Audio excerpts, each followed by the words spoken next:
Good evening, ladies and gentlemen. On behalf of the Greenwood School District and Athletic Department, we want to welcome you to Smith Robinson Stadium. This is the home of the Bulldogs and of championship football. We also want to welcome our visiting Conway Wampus Cats and their cheer squads, their pep band, and their fans to our school and to our community.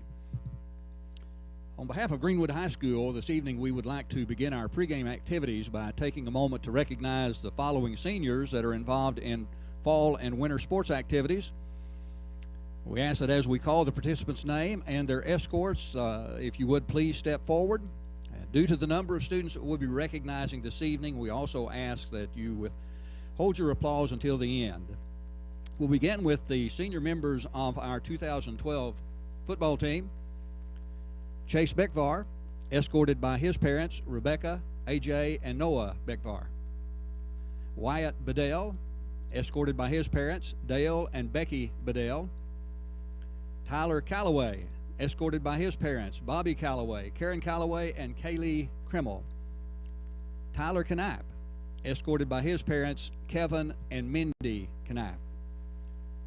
Chris Davis, escorted by his parents, Eki and Robin Harrison, and Brandon and Pam Davis. Tyler Gonzalez, escorted by his parents, Chris Gonzalez and Vicky DeLate.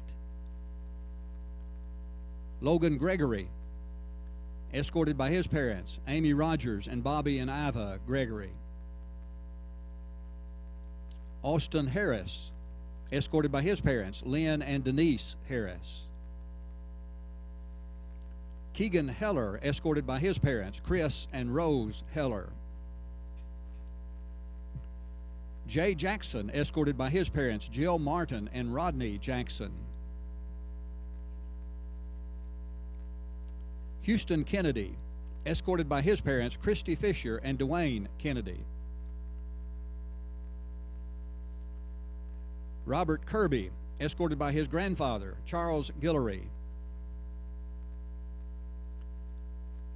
Cole McAllister, escorted by his parents, Angela and Brock McAllister. Caleb McCutcheon, escorted by his parents, Cynthia and Tony McCutcheon.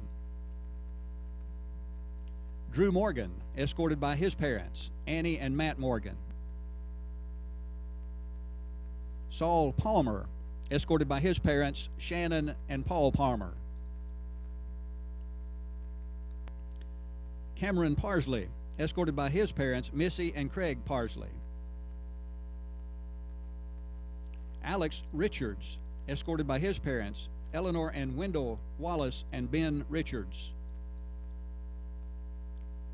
Colton Schiebelhut, escorted by his parents, Don and Rob Schiebelhut. Avery Sincular, escorted by his parents, Beverly and Martin Sincular. Matt Sisko, escorted by his parents, Kathy and Jim Sisko. Jansen Stein, escorted by his parents, Debbie and James Stein. Tyler Thompson, escorted by his parents, Susie and Jeff Thompson. Ryan Vota, escorted by his parents, Joy and Patrick Vota. And representing our 2012 trainers, Ashley Laster, escorted by her parents, Kim and Joe Laster. Chasey Wiley, escorted by her parents, Brenda and Philip Wiley. Our senior members representing our 2012 film crew, Haley Cullen, escorted by her parents, Crystal and Chad Cullen and brother Braden Cullen. Caitlin Holmes, escorted by her parents, Melissa and Mike Ray and Gerald Holmes. Senior members representing the 2012 ROTC, Deanna Landers, escorted by her mother, Patty Fain.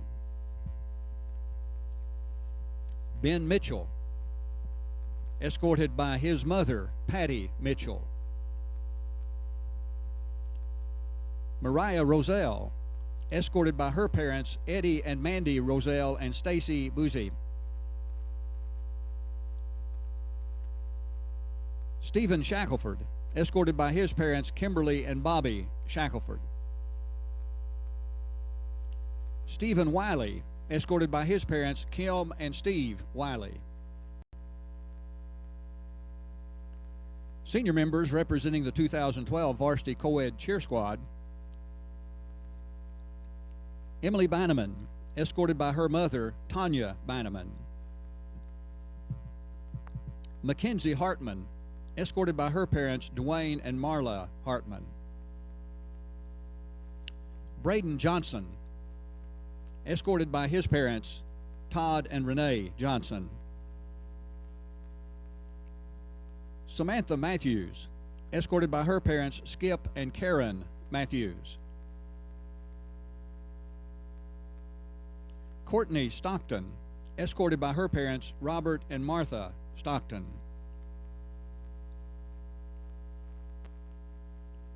Esther Udodge, escorted by her parents Stan and Patty Udodge. Senior members representing the 2012 GHS Palm team: Kayla Elmore, escorted by her parents Tommy and Rachel Elmore. Brianna Robine, escorted by her parents Joe and Michelle Robine. Senior members representing the 2012 cross-country team: Ian Carter, escorted by his parents Kelly and Richard Wander and his grandmother Myra Carter. Bridget Ortiz, escorted by her parents Gustavo and Gladys Ortiz. Senior members representing the 2012 golf team: Allie Barnes, escorted by her parents Betty and Kenneth Barnes. Patrick Kammerling, escorted by his mother Kim Kammerling. Brock Rogers, escorted by his parents Stacy and Randall Rogers. The senior members representing the 2012 volleyball team: Alexa Black, escorted by her parents Dana and Brian Black. Cameron Brewer, escorted by her parents Kelly and Mike Brewer and her brother Nathan Brewer. Danielle Cagle, escorted by her parents Cindy and Dan Cagle. Mary Scott, escorted by her parents Cindy and Charles Scott. The senior members representing the 2012 tennis team: Tyler Anderson, escorted by his parents Ben and Laura Beth Anderson. Abby Banneman, escorted by her mother Tanya Banneman. Alex Moody, escorted by his parents Lynn and Terry Moody. And Aubrey Rankin, escorted by her parents Shannon and Ron Rankin. Now, ladies and gentlemen, these are your fall sports and activities seniors, parents, and escorts. Let's give them a good round of applause.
the head referee, Tommy Kraft's got the captains.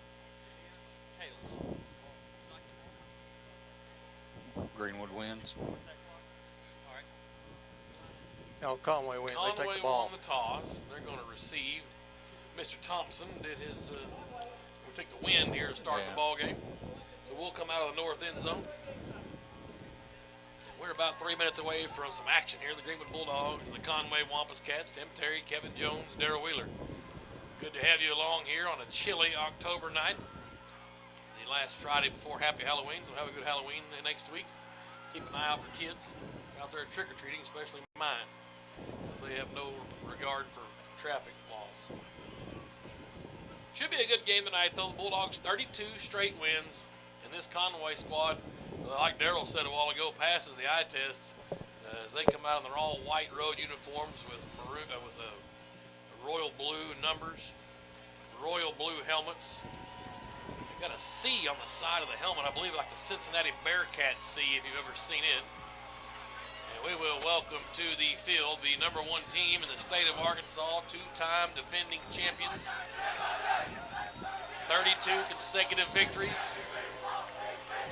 It is the Greenwood Bulldogs.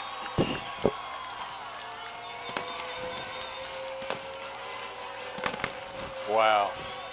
Gus Malzahn in the house. We talked about him earlier. Of course, Drew's a commit to A-State. I believe this Brandon Cox kid is a receiver who was one of the captains for Conway, also a commit to Arkansas State. So there'll be some definite D1 talent on the field. This Brighton Boer is a senior. He's a 6'8", 330-pound tackle. He's big number 70 out there, so we'll keep an eye on him. Who gets to handle him all night out there for the Greenwood defense. But the man of the hour is Jeff Anderson. He's dropping back deep for the Wampus Cats to return the opening kickoff as they'll come out of the south end zone right to left on your radio dial. Tim, real quick, your officiating crew. Your back judge, Justin Brewer, linesman Gordon Hamlin, line judge Bo Hamlin, umpire Frank Patton, and tonight your referee is Tommy Kraft. Kevin Jones has her teed up. He's a sophomore kicker for the Greenwood Bulldogs, son of the professor of Arkansas football, Rick Jones. It's a pink out tonight, so all the Bulldog players wearing their pink socks. Glad to see Conway got on board with the pink out. Nary a player wears pink. Greenwood's in their home navies, white numbers, navy blue helmets with a navy blue G on a white background. Jones has it teed up over on the left hash at the 40-yard line, and we are underway in week 9. End-over-end kick will be taken by Cox at the 7. 10, 15, 20. Right side has room, 25, 30. Outside of the sidelines, finally forced out of bounds by Kevin Jones. He said he stepped out at the 35-yard line. It'll be a first down and 10 for the Wampus Cats. Here comes the Bulldog defense. Justin Coach played fantastic last weekend. He's up front with Shibblehut, Keegan Heller. Waldemar gets a start tonight. Palmer, Bedell, and McAllister out there with Drew Morgan. Around the backs of the defensive backfield is Cisco, Hasley, and Michael Ray. They've got Morgan back at a free safety spot. It's a 5-2 look. 4 down linemen for the Bulldogs. An I formation. The quarterback's first throw is to Cox, open in the right, or the left side rather, complete out to the 43-yard line. It'll be an 8-yard pickup on first down for the Wampus Cats, and that was Cody Rhodes, the quarterback. He's a right-hander, senior, 5'11". Yeah, there's the big left tackle in Boer. He's humongous. Pistol formation. Anderson behind Rhodes. Low snap. This time he throws to the other side. It is almost intercepted as Cisco tried to make a break on it. And wouldn't you know it, on 3rd and 2, a team with a power running game comes out and throws on 1st and 2nd down. Yeah, a little element of surprise. It'd be interesting if this team will start looking a lot like the Siloam Springs teams that Coach Ashcraft coached in the past. Those two plays didn't look anything like Siloam, so I suspect they run this one in 3rd and a little over a yard. Yeah, I'm not sure why Anderson hadn't got the ball yet. Quincy Wardlow is the fullback. He's offset behind the left guard, or right guard this time rather. They work from the left hash. A little motion from Cox. Dead ahead, the quarterback keeps it. He stops He's short. short. The Bulldog defense holds as Shibblehut comes in with the tackle. And so one of the premier running backs in the state has yet to see the football on the opening drive of the Wampus Cats. And we'll see if Coach Ashcraft wants to go for it here on 4th and 1. Wow. Big decision early in this one, Timmy. And they're going to kick it. That's probably a wise move, but I think I made this quote last week. This game can get out of hand in a hurry if 22 doesn't touch the football. I wouldn't be surprised to see some kind of a little fake here. I'd hate to punt the ball right now if I was Coach Ashcraft. Into the wind as it comes pretty steadily out of the north. Rhodes is back to punt. He's also their quarterback, unless that's the other number 8, which it might be. It's a short punt. Gets a Conway bounce across the 30, and it hits Cisco's helmet. Cisco got locked up with a blocker. It bounced off his helmet, and it's going to be Wampus Cat football. Yeah, they're going to get it at the 27-yard line of Greenwood. No question about it. You could tell Kevin Jones sitting there telling him to get back, get back, get back, and Cisco didn't hear him or couldn't get off his block. Ball hit his helmet. If we get this football back, it'll be a travesty. 10:25, the clock has stopped as the officials talk it over. Let's go down to Darrell Wheeler. Yeah, I couldn't see. I was walking down the sideline here behind the players. I couldn't see what happened there, Tim. Our defense is on the field, and their offense is, and surely the officials have noticed that. There's a flag. I don't see a flag. Yeah, he just picked it Yeah, up. he just picked it up, yeah. Yeah. We held while the ball hit us. Yep, it will be a first down Conway at the Greenwood 27, so the first turnover goes to the Wampus Cats, and it could be costly. Back to work goes Cody Rhodes. He's the quarterback. Anderson's behind him. About 2 yards deeper, they've got a receiver to either side, 2 tight ends. The fullback is offset to the left side and Wardlow. Rhodes gives to Anderson, dead ahead, he goes 25, stood up at the 22-yard line, maybe a yard more. Bedell came flying in. Shibblehut as well. 6 yards, it's second down and 4. The 22-yard line is the line of scrimmage.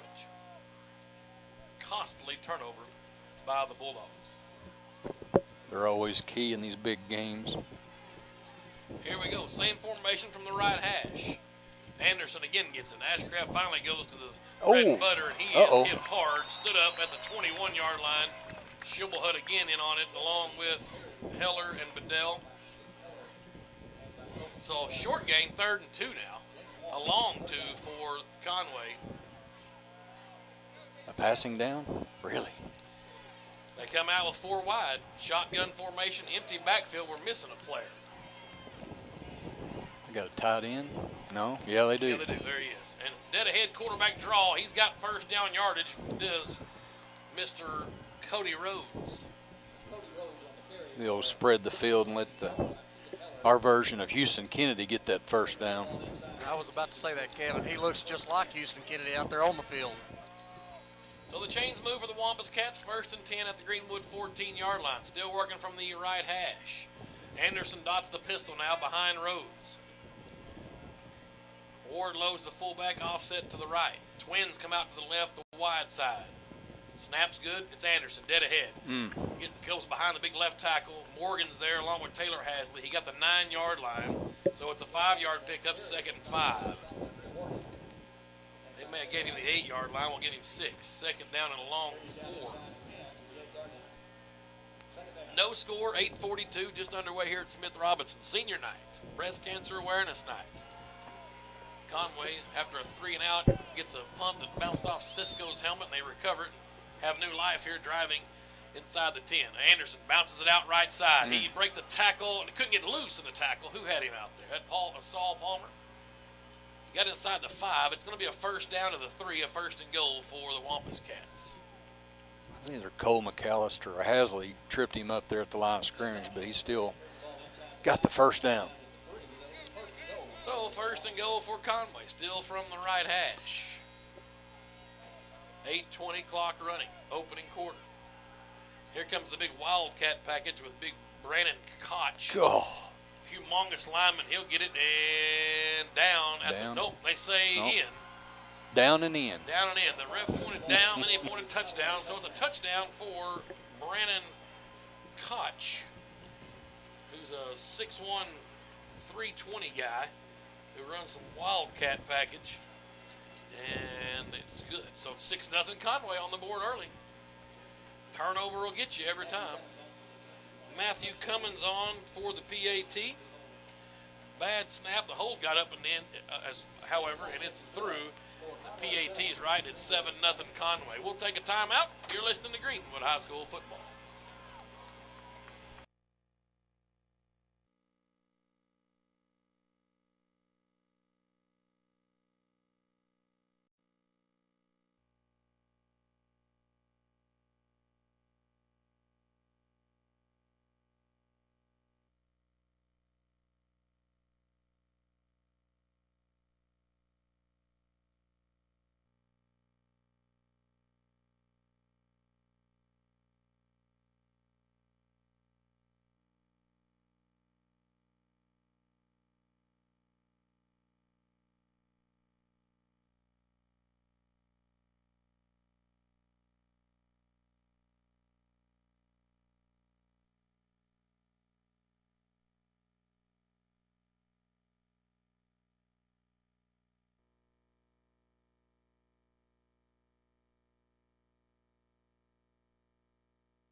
And Hasley fielded it at the 10. He returned it out to the 31, but a penalty flag comes flying in. This one's going to come back, probably a hold against the Bulldogs. Hasley got in behind the wedge. So a turnover and now an early holding penalty against Greenwood. Things aren't starting out as smoothly as Coach Jones would have hoped so here tonight on senior night. But what a senior class has been. Back-to-back state championships. Haven't lost a game since September of 2010. Well, you worry, wondered all week, or I did, after last week's victory over Southside, how the Bulldogs would, if their heads would get big or get overconfident, but hopefully that's not the case. Burgess brings the troops out. He works from the right hash, trips out to the right, the short side. Hoyt Smith back there with him. And it'll be a pass play. Austin Harris has it complete to the 19-yard line. We'll give him 2, 2nd down and 8. Up front's Thompson, Waldemar, Sims, McCutcheon, and Houston. So the 3 sophomores going again up front for the Bulldogs. McCutcheon, a senior, as well as Thompson at left tackle. Morgan comes in motion from left to right. Joins the formation. Again, this time it's Stein. He got off the block of McAllister. No gain on the play. On the completion, 3rd down and 8. No gain. Ball spotted at the 20. 3rd and 7, I guess, officially. Let's see what Coach will do here. On 3rd and 7 last week, we went 60 yards to Austin Harris. Burgess looking to throw again. Has time. Now pressure comes in. He's swarmed under from the backside. And a sack on Burgess back at the 10. And not the start the Bulldogs were looking for. And Conway is fired up on the far side. Trying to remember the last sack we had. Can you remember this year? I don't remember the last sack. Maybe Salasol? Really? There were 2 at Salasol, I remember that. So Davis will drop back to punt out of his own end zone. Cox is going to return the punt. He stands at his own 48. The punt's away, and it's a wobbly punt, but it's effective. Gets a Greenwood bounce to the near sidelines and out of bounds to the 45-yard line. Conway will have good field position. Let's take a timeout. You're listening to Greenwood High School football.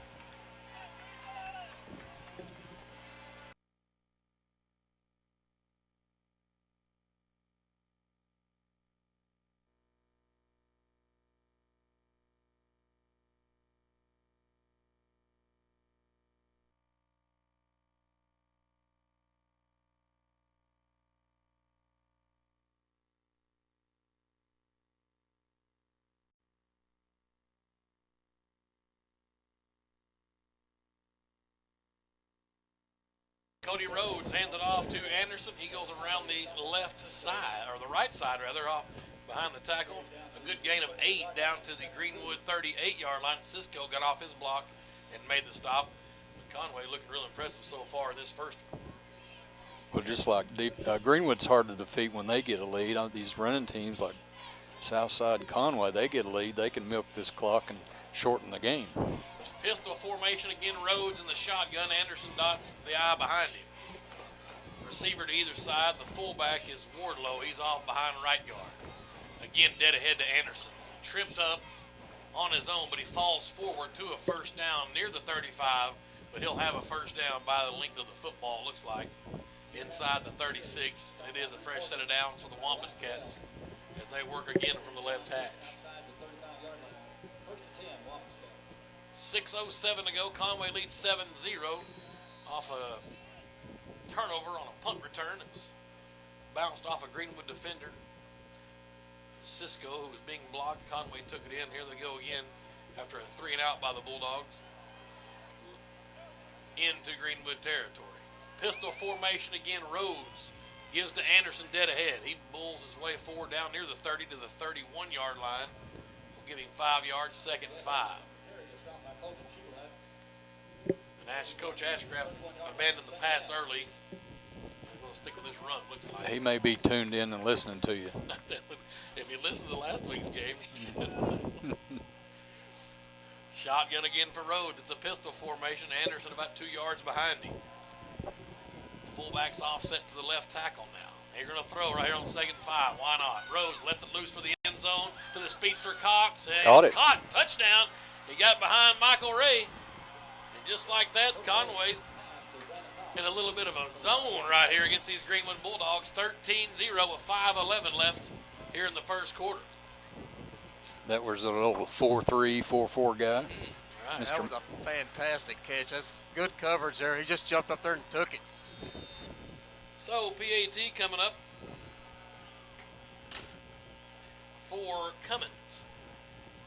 Good snap, good hold. The kick's up and through. It's 14-0 Conway. We'll take a timeout. You're listening to Greenwood High School football.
Return the kick from the 5 out to the 38-yard line. A 33-yard return for Taylor Hasley. No penalties this time for the Greenwood.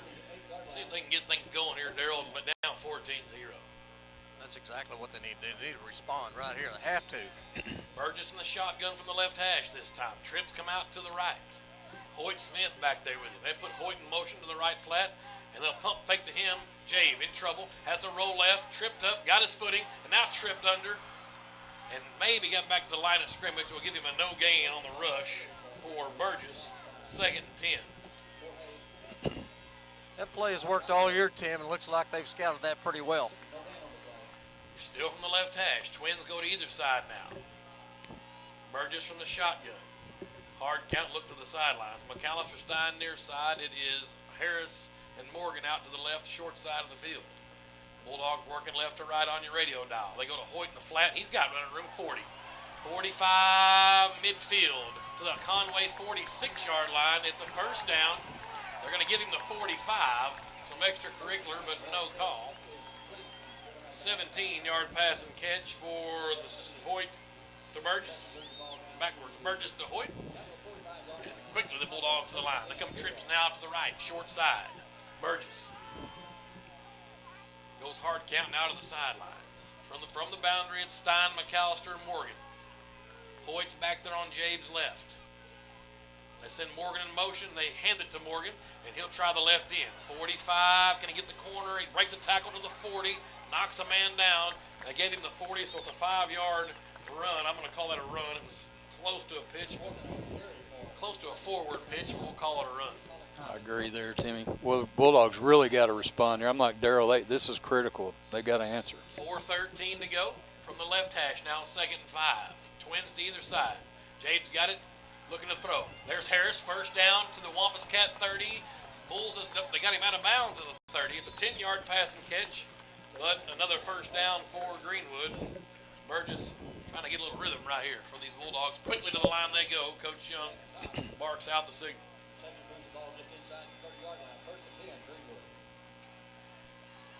Twins to either side. Burgess from the shotgun. Hoyt's back there with him on his left. He went in motion, flags will fly. I think that might have been a little trick play set up as Hoyt saw end zone. They'll get that worked out. Something was going on there. Something wasn't right. Just cadence was off or something. 4:06 to go. First quarter. It's 14-0 Wampus Cats. Here comes my man Johnny Clemens in for Greenwood. Hoyt Smith out. They put Morgan in the backfield. Clemens takes Morgan's spot in the slot left side. They're twins to either side. Jabe to throw. He's got Drew in the right flat, 35, 30 to the 28-yard line. He got some of that penalty yardage back. 7. It's a 7-yard gain. Bring up a 2nd. 8. First catch for Morgan in 2 weeks. 2nd down and 9 for Greenwood from the Wampus Cat 29. Down 14-0. Twins to either side, Jabe to throw. Looks right, now rolls left. Has time, now has to unload deep. Let's see, it's a jump ball. Harris couldn't come down with it. Incomplete. First incompletion of the night. Some heat back there on Burgess by number 92. That's Cortez Atkins. Yeah, and that's the most pressure I think Jabe's seen all year, and that really disrupted that whole play. 3rd and 9 now from the 29. They work from the right hash. Clock stopped, 3:34. Twins to either side. Jabe's got it. Straight drop now, rolls right, looks to throw. Has time, steps up, throws a missile to McAllister, just too high and incomplete. And it's 4th and 9. Let's see what Coach Jones wants to do from here. This is go for it territory right here. You're a little too far for a field goal, but you do have some wind there at your back. Definitely have wind. Well, you got to get some points or maintain that ball. Be about a 30 or 45-yarder if they kicked it. They may All jump right, off. They're going to go for it. 4th and 9. Let's see if Burgess goes hard count. He doesn't. They're going to go for it. Here you go, 4th and 9. Pressure comes. Jabe wide open. Harris has a first down at the Wampus Cat 15. Down inside. Pulls his man to the 10. Down the 8-yard line. 21 yards for Austin Harris on 4th down. He had 3 of them on him, Timmy. His 3rd catch of the night, 34 yards, and the 1st and goal for the Bulldogs. How many yards after the catch with 3 of them on his back? That was impressive. Unbelievable. So now Twins come out to the near side. Kennedy's in the kind of a meat package. He's behind the right tackle rather. Burgess gives to Morgan. He gets behind Houston. Now cuts it out to the right. Inside the numbers near the goal line to the 1. 7-yard run for Drew Morgan. And the clock runs with 2:56, and the Bulldogs desperately need points here and cut this deficit in half. Here we go. Again, Kennedy behind right tackle. Burgess has a snap, hands to Morgan. Drew's dead ahead, in for the touchdown. He got in. 1-yard score, and the Bulldogs now a PAT away, tying this baby up. Darryl Wheeler's on the sidelines. Yeah, that's exactly what we needed right there. I'll tell you what, the turnover so far is the difference, and that's what happens against these running teams that are successful at that. If you get, a couple of turnovers our way, then we're right back in it. 2 minutes, 40 seconds left. Palmer was on to snap for the PAT. Michael Ray will hold.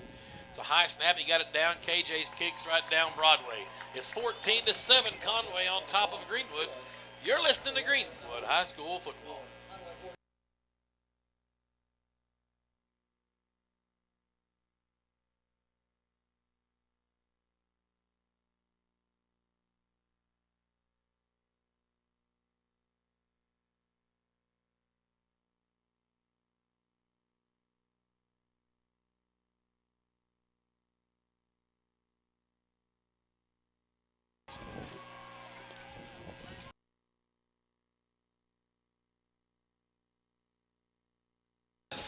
Robinson Stadium. It's a breast cancer awareness night. We're pinked out. It's senior night, and the Bulldogs are on the board now, 14-7. They've gotten through the initial shock of these Wampus Cats. See if the Bulldog defense can get the football back. And like Darrell just said, a turnover is the difference now, with Conway with the lead. KJ's kick is away. It's a shorter kick. Cox will come up and field it at the 11. 15-20 right side. 25 Cisco, what do you know, making the stop on special teams. The Dogs going 9 plays and 68 yards on that drive. And, Timmy, I really believe that was critical. We answered that to keep this game close. No question. Ball will be spotted on the right hash for the Wampus Cats with 2:35 left. I've looked at the big jumbotron here in the stadium twice in the past 5 minutes. I saw Gus Malzahn, now I see Rick Jones. A couple of pretty good football minds down on this near side. Some decent ones, yeah. Shotgun for Rhodes. Pistol formation, Anderson behind him. Receiver to either side. Wardlow is the fullback right side. They give to Anderson around the right end. He's out to the 30-yard line. It's a 4-yard pickup, 2nd and 6. Bedell was over there to make a stop along with Hasley. Check that, Johnny Clemens. I say they owe us a turnover, and they need to just go ahead and pay up right now. That'd be nice. Cox comes out wide to the left side for the Wampus Cats. I believe that's, well, I can't give you a number. There's 2 6s. It's either Austin Morgan or Sidney Moore over there split out to the right. Shotgun for Rhodes. Anderson behind him. They're going to look to throw. 3-step drop. He'll throw to the right or the near side flat to complete the Cox. Put a move on Ray. Has good yards after the catch to the 42-yard line. It's a first down, a 12-yard pickup for Conway. Weren't you told in pregame that both 6s won't be on the field at the same time, so you don't have any problem with I that? was asking for clarification. There's about a million double numbers, and I was so graciously told they won't be on the field at the same time. So, which doesn't help me know which one's which. Oh, my gosh. So now a first down for Conway at their own 42. Left side now, the left hash marks. Anderson gets the call, busted out right side, tried to cut up field. He hit, his knee hit, so a loss of 2 back at the 40. Voda was involved along with Coach as well for Greenwood. McAllister there as well. You know, Darrell, we talked about Coach Jones getting these guys back up after last week, and I think 14-0 will get your juices flowing. I think that's exactly what did it. I don't know if Coach Jones had anything to do with it from the way this thing started out, but they're back. 2nd down and 12. Ball middle of the field. Conway at their own 40. Defense shows a little pressure. A 4-down lineman. Rhodes and flags fly. I think we were lined up in the neutral zone. And that's what it's going to be. That's the only guy I've seen all year make Nick Houston look small. Brighton Boer. Greenwood fans didn't see the movement, but he was lined up in the neutral zone. Yeah, he was lined up in the neutral zone. They're right down from our broadcast position there. Kevin had a good look at that one from up here. Where's the get-back coach? So, yeah, no question. 5-yard penalty makes it 2nd down and 7. It's a short 7. The ball just over the 45. Conway's own 45. Pistol formation again. That's the shotgun quarterback and running back about 2 yards behind him. Play action. Rhodes will roll out to the right. Looking. Now he'll tuck and run. Shibboleth was there to bring him down. He got a yard on the scramble, but it's 3rd down and 6 now. Maybe 5. They give him the 48-yard line. We'll call it 3rd and 5 for sure for the Wampus Cats. 34 seconds left in the first quarter. This will be the last play of the quarter. Well, you got to love the effort there by Colton Shibboleth showing the wheels and running that quarterback down. 17 on the play clock. Game clock's at 19. Actually about a 5-second difference, maybe 4.5. Rhodes on the shotgun. Twins come out to the left, the wide side. Anderson's in the pistol.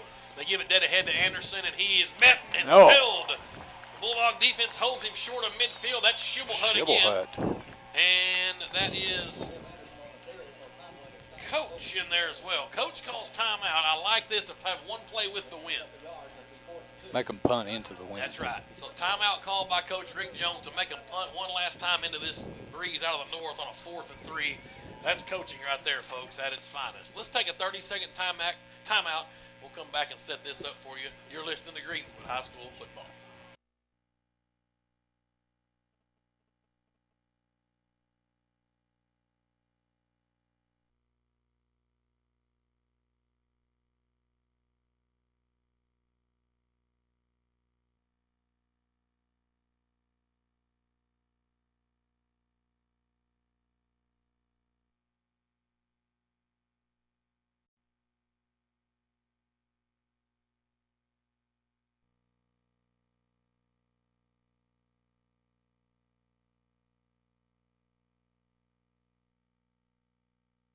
I believe that Grant Ellis, the other number 8, is the punter, and he's a sophomore, according to my chart here.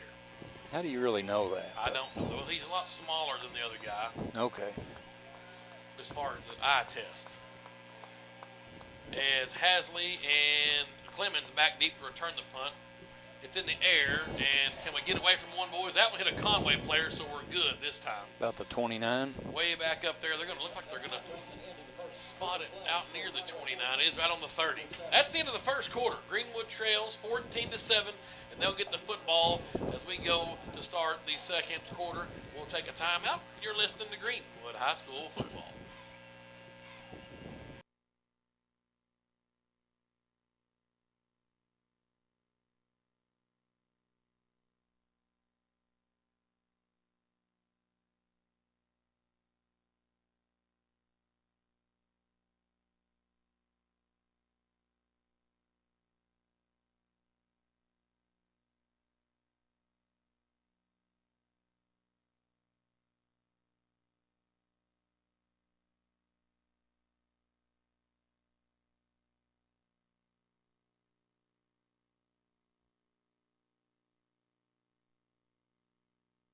Score after one quarter.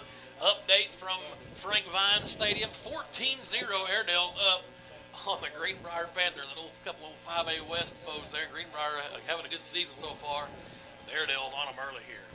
All right, it's Bulldog football. 1st and 10 at their own 30-yard line. Burgess has the troops out. There's 4 wide, twins to either side. Hoyt Smith's back there with Jabe on his right side. Ball middle of the field. Into the wind we go.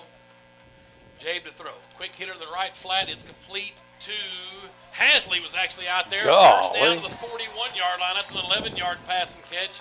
And that's Taylor Hasley's first reception, I think, of this season. There's your new little wrinkle there, Coach Ashcraft. Will, have we seen him out there? Well, he's been out there. I don't know if we've thrown to him this year. First down at the 41. They bring trips now to the left, the wide side. Burgess from the shotgun. He's got it. They'll try Hoyt Smith. Can he get the corner? Turns, but he's bear hugged down at the 43-yard line. It's a 2-yard gain for Hoyt. His first carry of the night. Man, that was my big guy there. Cortez Akins, I believe. You wonder how long Conway's going to stay in at 3-4. I guess you stay in there as long as you stop him, right? 3 down lineman, you're right. Second and 8. Burgess looks left, now rolls out. Ball was tipped and almost intercepted. Hit a defender. He was looking for Morgan out across the little drag route. It's incomplete. It's 3rd and 8. Conway's secondary so far has been very impressive. We hadn't had the big wide open receivers like we've had every week. And I'd heard that was a weakness of theirs if they had one. 3rd. Well, I've also heard they had a lot of speed to make up for that. Right. 3rd and a short 8 rather. Greenwood from their own 43. Burgess looks in the flat. Now comes back, tunnel screen to Morgan. The referee got in the way. Drew's on the loose. 50, 45, 40. Conway 30. Out of bounds the 29-yard line. Thought they had a little face mask on. In fact, Drew's asking for it. They did grab his face mask, but nobody's going to drop a flag on that one. 28-yard pass and catch for Drew Morgan. And the first down, the Bulldogs marching now at the Wampus Cat 27. Burgess from the shotgun, trips left side. It's Hoyt, no, it's Drew from the backfield to the 25, and that's all he'll get. It's 3 yards on the ground for Morgan. 2nd and 7 coming up. Hoyt back in, Johnny Clemens out. Steins wide out to the right. There goes Clemens back in to the far side. McAllister goes over, they give Morgan a breather. Harris, the lone man near side. A lot of guys defending Austin Harris. Burgess. Play action, little counter play to Hoyt. He breaks the tackle in the backfield, spins, he's upended. They'll give him a yard, maybe 2. Near the 23, it's a 1-yard gain for Hoyt Smith. It'll be 3rd down and 6 at the Conway 24-yard line. Probably in 4-down territory here into this gale force wind out of the north. Morgan will come back in, Johnny Clemens out. Hoyt Smith back in the backfield with Burgess.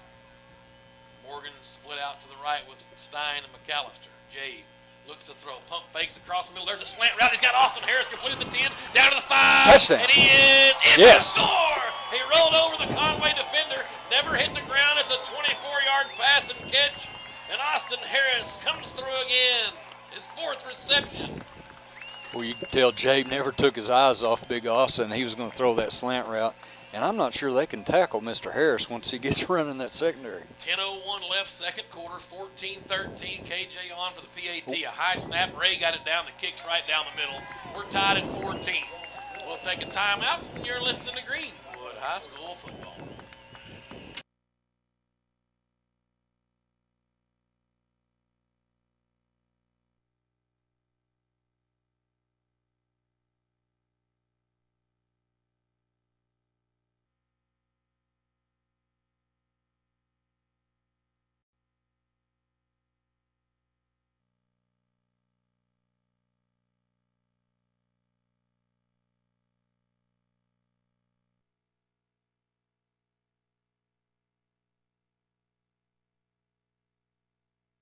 (14-14). 10:01 to go, second quarter, and Daryl's on the sidelines. Hey guys, all right, I got my mic working. I got to give props to my son Reed on that because he told me this week that, I guess thinking like a quarterback, he said Austin Harris will have a huge night tonight. Well, he's right so far. 4 catches, 45, 55, 58 yards here. We played about 14 minutes of football. Jones has it teed up at the 40.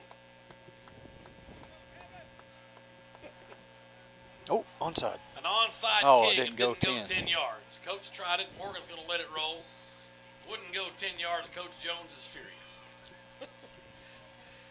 I don't blame him. It was worth a shot. I think maybe that's the only time I remember him onside kicking and we didn't get it. Here's the question of the night. Was it a called onside? So what's the rule? You never know. I mean, KJ, you never know. But it was kind of funny. It didn't look like we were covering it like an onside. He's patting him on the helmet. I love it. I'm telling you right now, if that team did that on his own, that's spectacular. You can never have too many Joneses on the field. Amen. So Rhodes from the shotgun, Conway with it at the Greenwood 42-yard line. Anderson gets the call, trying the left side. He's got running room, 35, 30. Down the far sideline, 20. Johnny Clemens gives chase. Out of bounds at the 1. They say he stepped out at the 3. And Johnny Clemens is a clubhouse leader for playing the game. Absolutely. That dude come all the way across the field and knocked him out at the 1. What's some speed there? And if for some reason we hold him to a field goal, we'll keep that on the tally right there. Johnny Clemens again with a big play. He recovered that fumble last week that got the play of the game as well. Here comes a big package. They bring the big fullback in, working his way towards the goal line. He's down. Hasley got him, and then Cisco. After Palmer got him a little bit in the backfield, the big man comes up slinging with Cisco. The officials step in as Brandon Koch, a little extracurricular. He got a yard to the 2. The clock runs with 9:30. Second goal. Just inside the 2 for Conway. Nothing like a little gimmick offense to make your day. Coach Ashcraft was at silo. They take the big man out, and it's back to conventional. Cody Rhodes in the shotgun with Anderson the pistol. I'm sure Anderson doesn't like his touchdown stats getting taken out by this lineman that gets all these refrigerator Perry carries. He carries it in from 2 yards out untouched. Conway, just like that, answers a 56-second drive. With 9:05 to go, it's 20-14. Onside kick helped the cause a failed attempt for Conway. So 48-45 triple overtime is still doable. Oh, I'm telling you, I'm all over that. Here comes the PAT. It's up and through by Cummins. So with 9:05 to go, Greenwood trails again, 21-14. Let's take a timeout. You're listening to Greenwood High School football.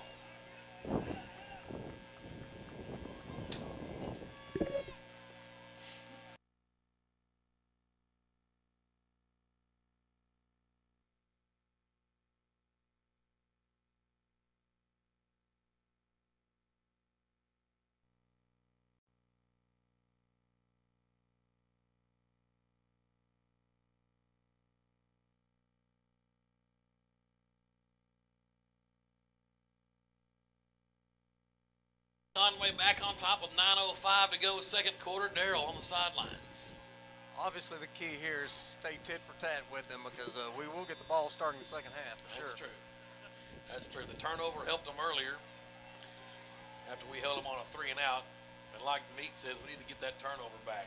This one should go through the end zone. They're going to try their own sky kick. Stein is there to flag it down and out of bounds at the 40. Okay. So, I mean, I have no idea why you do that with this win. Put us on the 20 and make us earn it. Oh. So, Thankfully, special teams coach has got receivers all in the right positions there on the return team. yeah, tip your hat to Coach Huckabee and the rest of the guys there for keeping Stein out there. You got a big paw on that one. First down, Greenwood from the right hash we go. Towards the north end zone now, right to left. Burgess from the shotgun. They'll try Hoyt Smith. He's hit immediately. Falls forward for a yard to the 41. We'll give him a full yard. 2nd and 9. Clock running under 9 minutes now. Greenwood's in a slugfest here, 21-14. Harris comes out, split to the left with Morgan, the wide side. McAllister and Stein out to the right, and Burgess. Hands again to Hoyt, trying to get to this right corner. Turns on the Jets, cuts upfield, 45, out near midfield. Let's see, they're going to give him the sticks. Close. I think this side judge may give him the sticks, maybe a half a yard short. I think he's just shy, Timmy. I do too. I'm going to call it 8 yards right now. We'll see if the chains come out. Nope, they go immediately 3rd down, so it's 3rd and 1. Greenwood at their own 49. Quickly to the line they go. Burgess from the shotgun. Kennedy's in. Money package.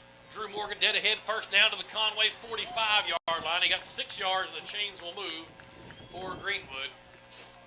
8:12. The clock stopped to reset the chains. As the old broadcaster Keith Jackson would say, got him by the hind leg on that one. Right. He might have been going the touchdown on that one. Hasley back in at the receiver with Stein out to the right. Harris near side. You've got Kennedy still in there with Drew Morgan in the backfield. Shotgun. Burgess. Play action. Oh, he's got Harris wide open. He didn't see him. He goes up top to Hasley. It's interference? a wobbly throw. Is that Hasley not interference? with it. Oh, my gosh. Greenwood faithful want a flag, and they're not going to get one. Get a saddle and ride him. I know I'm biased, but oh, my gosh. Incomplete. Boy, he had Austin Harris wide open near side, and Jabe just couldn't find him. He was looking at Hasley the whole way. Got some SEC officials here tonight. 2nd down and 10. Kennedy off. Smith back in. We go twins to either side.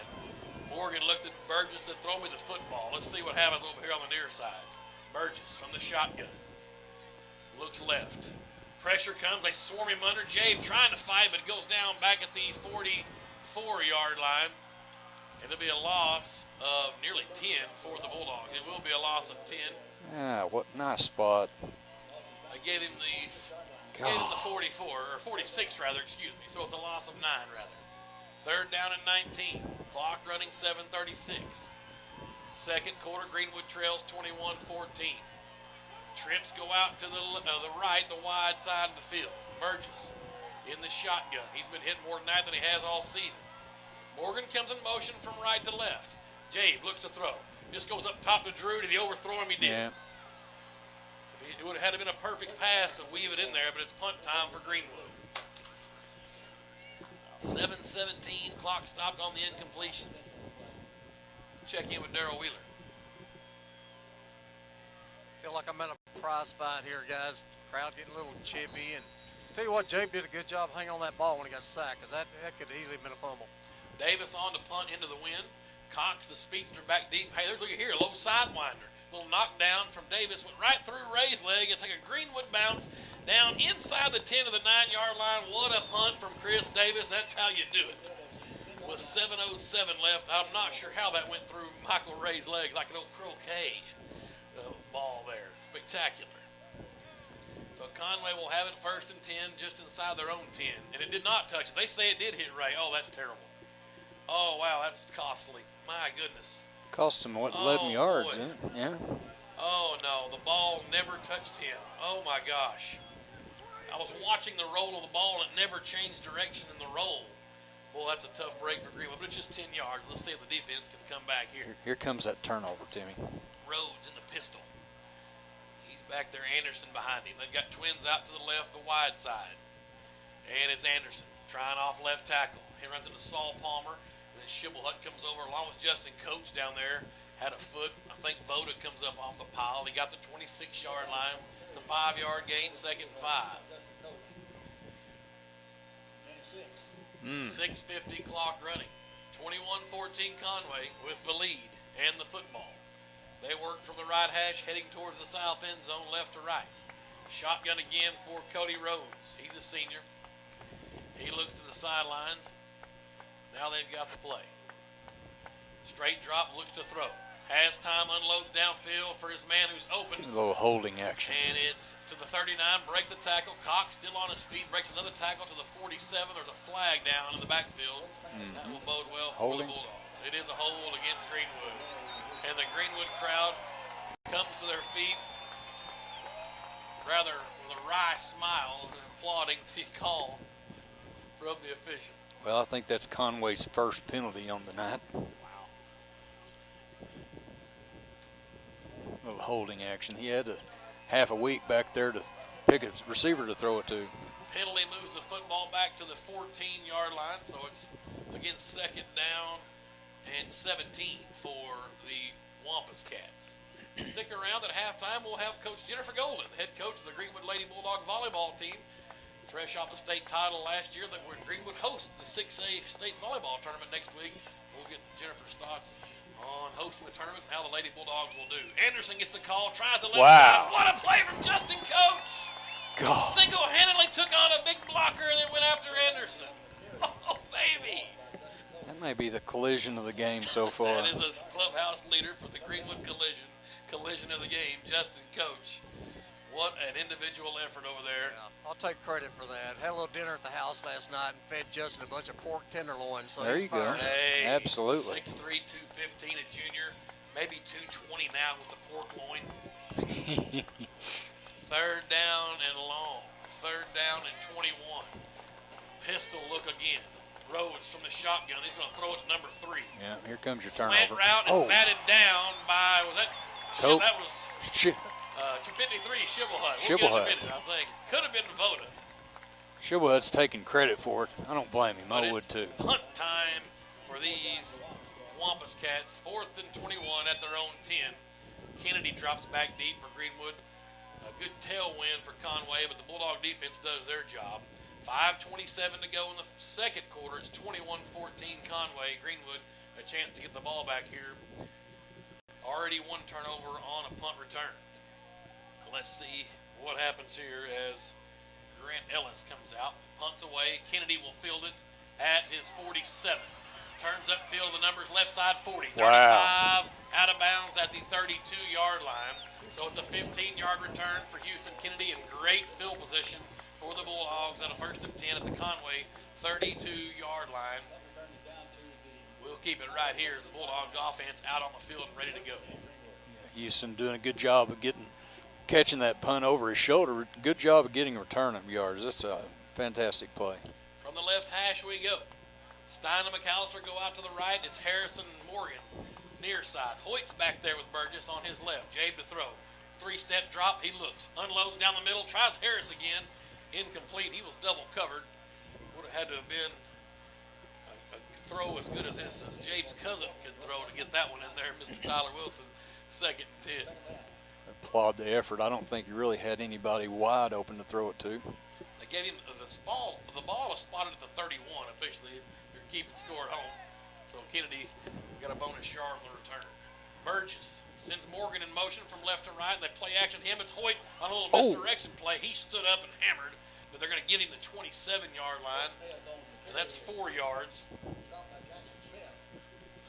16 yards on 5 carries for Hoyt right now, and the clock runs with 4:58 to go before halftime. Don't forget, Darrell will have Coach Rick Jones at halftime get his thoughts on an exciting first half here.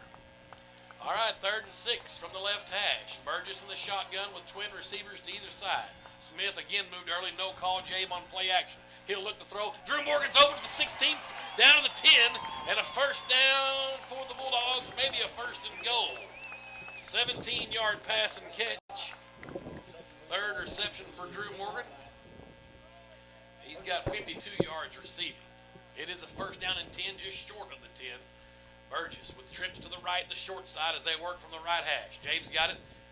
Hands it off to Hoyt. Hoyt behind a whole host of blockers. They just flood that whole side with players. Look, there's 3 gentlemen over here, and that's what? 8, 19, 7, 19 over the 19 over on that side. Gave him 3 yards for Hoyt. It'll be 2nd down and 7. Kennedy comes in. Palmer and Hoyt come out. Burgess from the shotgun. Kennedy's behind left tackle, or right tackle rather. Jade, play action, gives to Drew dead ahead. Up the middle of the field he goes to the 3-yard line. It's a 4-yard gain for Drew Morgan. And it is 3rd down and 2, maybe a long 3 for the Bulldogs. They've got to get down to the 1. 3 minutes, 47 seconds, clock running here, 2nd quarter. Bulldogs looking to tie this baby back up. Kennedy goes behind right guard again. Burgess going to roll out and throw. Has a man open to Houston Kennedy. He's caught. Houston's in for a touchdown. He got in. There's Houston Kennedy, first reception, I believe touchdown reception of the season. Great play call from Coach Rick Jones. 2nd passing touchdown of the night for Jade. And it's 20-21. Greenwood with a PAT coming. Palmer on to snap. Michael Ray to hold. KJ eyes it. He's ready. Good snap. It's down and good. 21-21. The Bulldogs have tied it up again. We'll take a timeout. You're listening to Greenwood High School football.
KJ into the wind. The up back boots it. It worked out almost to a T. The ball's down at the 30-yard line. Conway luckily got on top of it.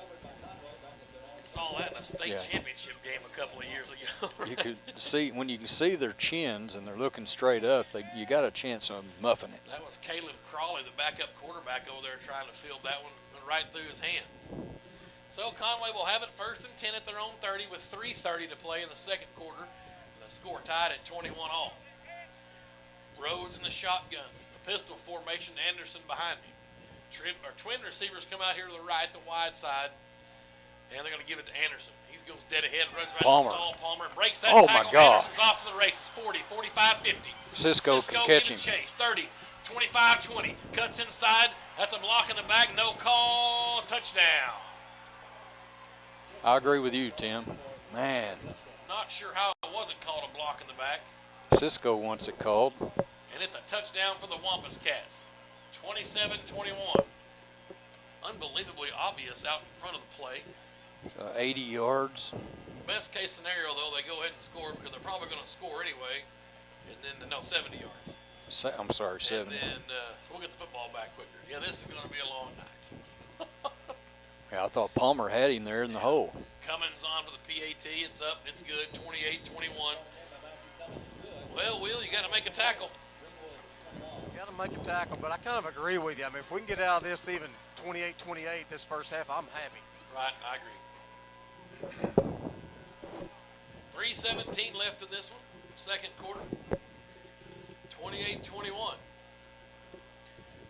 Trying to figure out how Southside beat these guys. It's a good question. This 22, this Anderson kid's a good-looking back. We just saw some open field speed. What is he? We guessed him, what, at 220? Yeah, probably something. He's a horse. What I heard, I don't think Southside did beat them the first 3 quarters. I don't know what happened there in the 4th, some mistakes, or they just wore them down or what, but that's kind of the story of the game. So here we go. The Wampus Cats will kick it away. Mr. Cummins is getting the workout tonight. 21-28, Conway with the lead. Here's the kick. Hasley's got a beat on it, but it'll go into the end zone. A touchback. Greenwood will have it first down and 10 at their own 20-yard line. Well, you wanted a shootout, here it is. Yeah, I've been with this like PA Greenwood back of old here. I like it. I don't like the old 10-7 finals, but there'll be some adjustments made by both coaches, I'm sure, at half, or we'll see more of the same. So you never know. You don't see too many shootouts with one team being primarily a running team. That's true. 28-21. First and 10, Greenwood at their own 20. Morgan's back there in the backfield with Smith. That's Burgess in the shotgun. They send Drew in motion to the right flat. Hoyt dead ahead. He's met at the line. He maybe got 2 yards. They'll give him 2. Second down and 8. Clock running 3:05. The Bulldogs short 1 timeout. 2:59 here left for half. That's an eternity. 28-21. Conway leads. Drew goes in motion to the right flat. Jabe looks that way. Pump fakes. He's in trouble. Pressure comes. He's got to roll right. Still looking downfield, and down he goes. You got to throw that ball away. And that's what Coach Jones will tell him at halftime. That ball's got to be up in the Conway bleachers. You cannot take that sack back there. He's pulled down back at the 14-yard line. -6. Third down and 16 for the Bulldogs. 2:27 clock running here, second quarter. McAllister and Harris come out here with Drew Morgan left side now. Shotgun for Burgess. Brings Morgan in motion from left to right, and Jabe will look to throw. Blitz coming, the screen's there, but couldn't get to Hoyt. Pressure came real quick up the middle. It's punt time for the Bulldogs, and Conway is doing their best job now up front, bringing pressure. Entering some dangerous territory here, guys. We don't need them getting 2 scores up here before half. Like Darryl said earlier, we do get the ball to open the second half, or the third quarter. 2:10 left in this one in the first half. 28-21. Davis on the punt. He'll have his work cut out for him here with that wind in his face. 4th and 16. Good snap. It kicks away. A low line driver. Get a Greenwood bounce. It does somewhat. Now it comes back the other way, but Dell wisely gets on it and to the 34-yard line. A net punt of 20 yards. So it'll be a 1st and 10 Conway at the Greenwood 34-yard line. 2:02 to go. We've been down 14 before in some shootouts. We've seen it a number of times in the old Pulaski Academy days. Shiloh. It seemed like we'd spot Shiloh 14 every time we played them. Here come the Wampus Cats. Working from the right hash at the Greenwood 33-yard line, just inside the 34. Rhodes in the pistol. He's got Anderson behind him. See if Coach Ashcraft stays with their horse back there. We thought we'd have a chance at him throwing it in the first series, but he started giving it to 22 every play. They've got it. They give it to Anderson. He comes out right side. A whole host of Bulldogs. There's a hold. Shibblehut and Coach on the stop.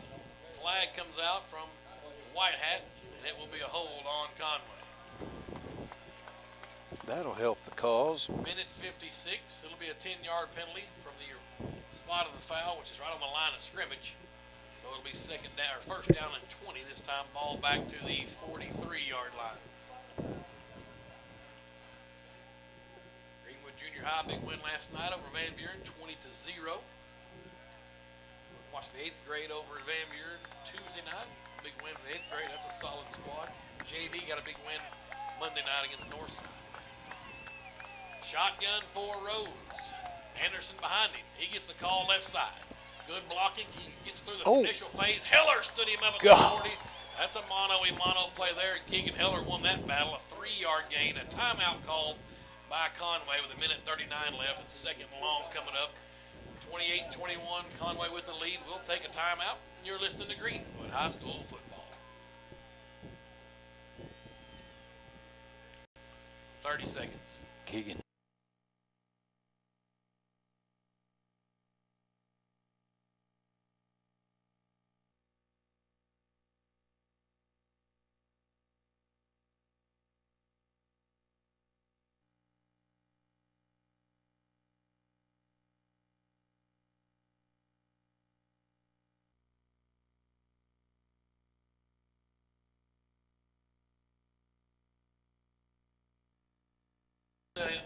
on the list for the Greenwood collision of the game. Let's check in with Darrell Wheeler. Yeah, I'll definitely put him on the list because you're exactly right. I mean, he stood him up in the hole and took him over backwards there, guys. That's a good play. Well, there are two key plays in this first half in my mind.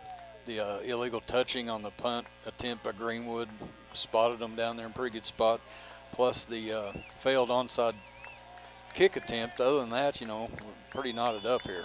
2nd and 14 for Conway from the Greenwood 40. The officials come to talk it over. It is 2nd down. I think they're discussing the down.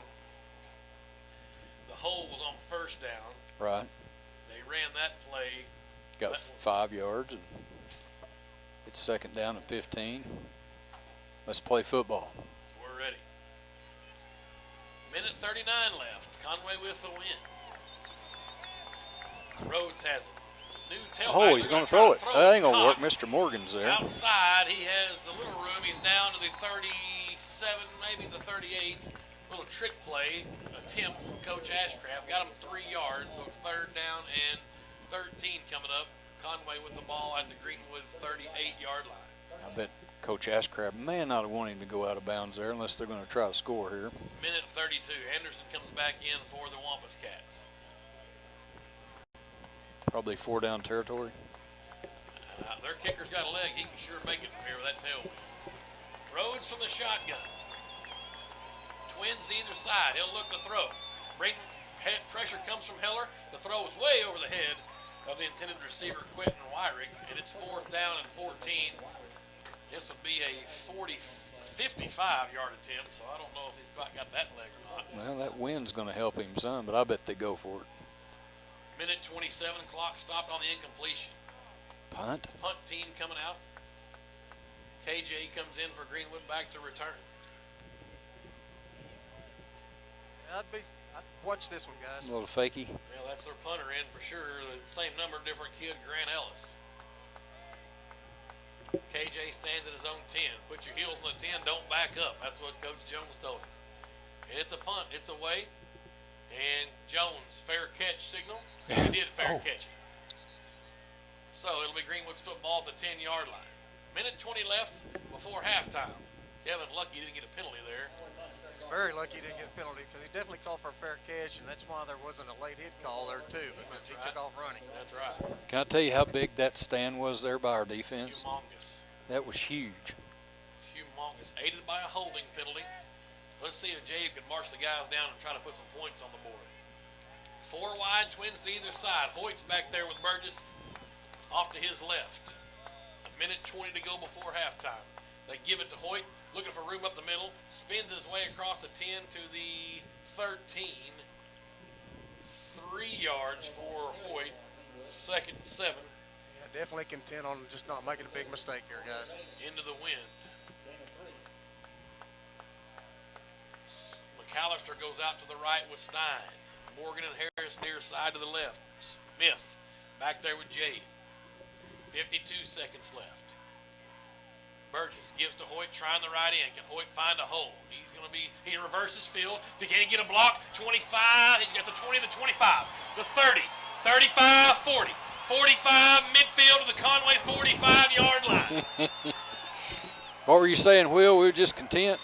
Did not see that coming. That's just pure individual effort right there. They say he stepped out of bounds to the 47-yard line. Okay, that may change the whole mindset here with 37 seconds left. Definitely will. 34-yard run for Hoyt Smith. And now a 1st and 10 Greenwood at their own 47-yard line with 37 seconds left. 2 timeouts for the Bulldogs. Morgan comes in motion. Play action, Jabe to throw. Looking for Harris. Nobody there. Flags fly. Just hold on to it, Jabe. The ball came down, but he was down. He was definitely down. Well, that'll end it. There's 2 flags down there. There was a massive hold in the Greenwood front. And after that ball came out, Coach Jones will probably take a knee here. Mm-hmm. Had Hoyt not stepped out of bounds on that run and had it at the Conway 45, this would be a different deal. But you're looking at a 25-yard difference now after this holding penalty. Victory formation. 31 seconds left, but you never know about old Ricky Don down there, boys.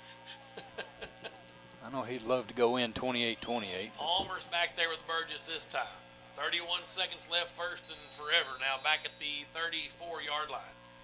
Saul Palmer gets it. Looking for a hole, cuts out left side to the 40, and that's it. 6 yards for Palmer, his first carry of the night. And Coach Jones will take this into halftime with 17 seconds left. Darrell's going to have the top dog here before we go in. 10 seconds. Greenwood trails 28-21. Don't believe we've trailed at half this season. And that will be it for the first half. The Bulldogs weather the storm. Let's check in with Darrell Wheeler and Coach Rick Jones. All right, Coach, I know you'd love to have gone in there 28 all, but just didn't pan out that time. But so far, the difference in this game, I mean, that's a very good football team, but the turnovers are the difference right now. Well, it is. We made a mistake. We just have to overcome it. That's part of it. We had the onside kick we didn't get, and then we had the 2 kicking game deals, the ones that got us. And we just had to make sure that we play good defense, settle down a little bit on offense, hit the open guys, and we'll be okay. I mean, we came back, and we're within striking distance. We're going to receive the third quarter kickoff, and so we've got a chance. That's the key right there. We'll get the ball. Thanks, Coach. Well, Darrell, the big key is will Conway take the win in the third quarter or the fourth quarter? That'll be the big decision. We'll get the football. They'll get to pick which way we go with it. And so it'll be interesting to see if Coach Ashcraft wants to win now or in the fourth quarter. We'll take a timeout. Coach Jennifer Golden will be here, the volleyball head coach. Hopefully, if she's here. Yeah, there she is. So we'll get with her and talk about next week's 6A state volleyball tournament and how the ladies did this season in volleyball. 28-21, Conway leads the Greenwood Bulldogs here at halftime. We'll take a timeout. You're listening to Greenwood High School football.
Beautiful downtown Greenwood, Arkansas. The Conway Wampus Cats in town, and they're giving these Bulldogs all they want here in the first half. 28-21 the score at halftime. Conway with the lead. It's my pleasure now at halftime here to be joined by the top dog of the Greenwood Lady Bulldogs volleyball squad, Coach Jennifer Golden.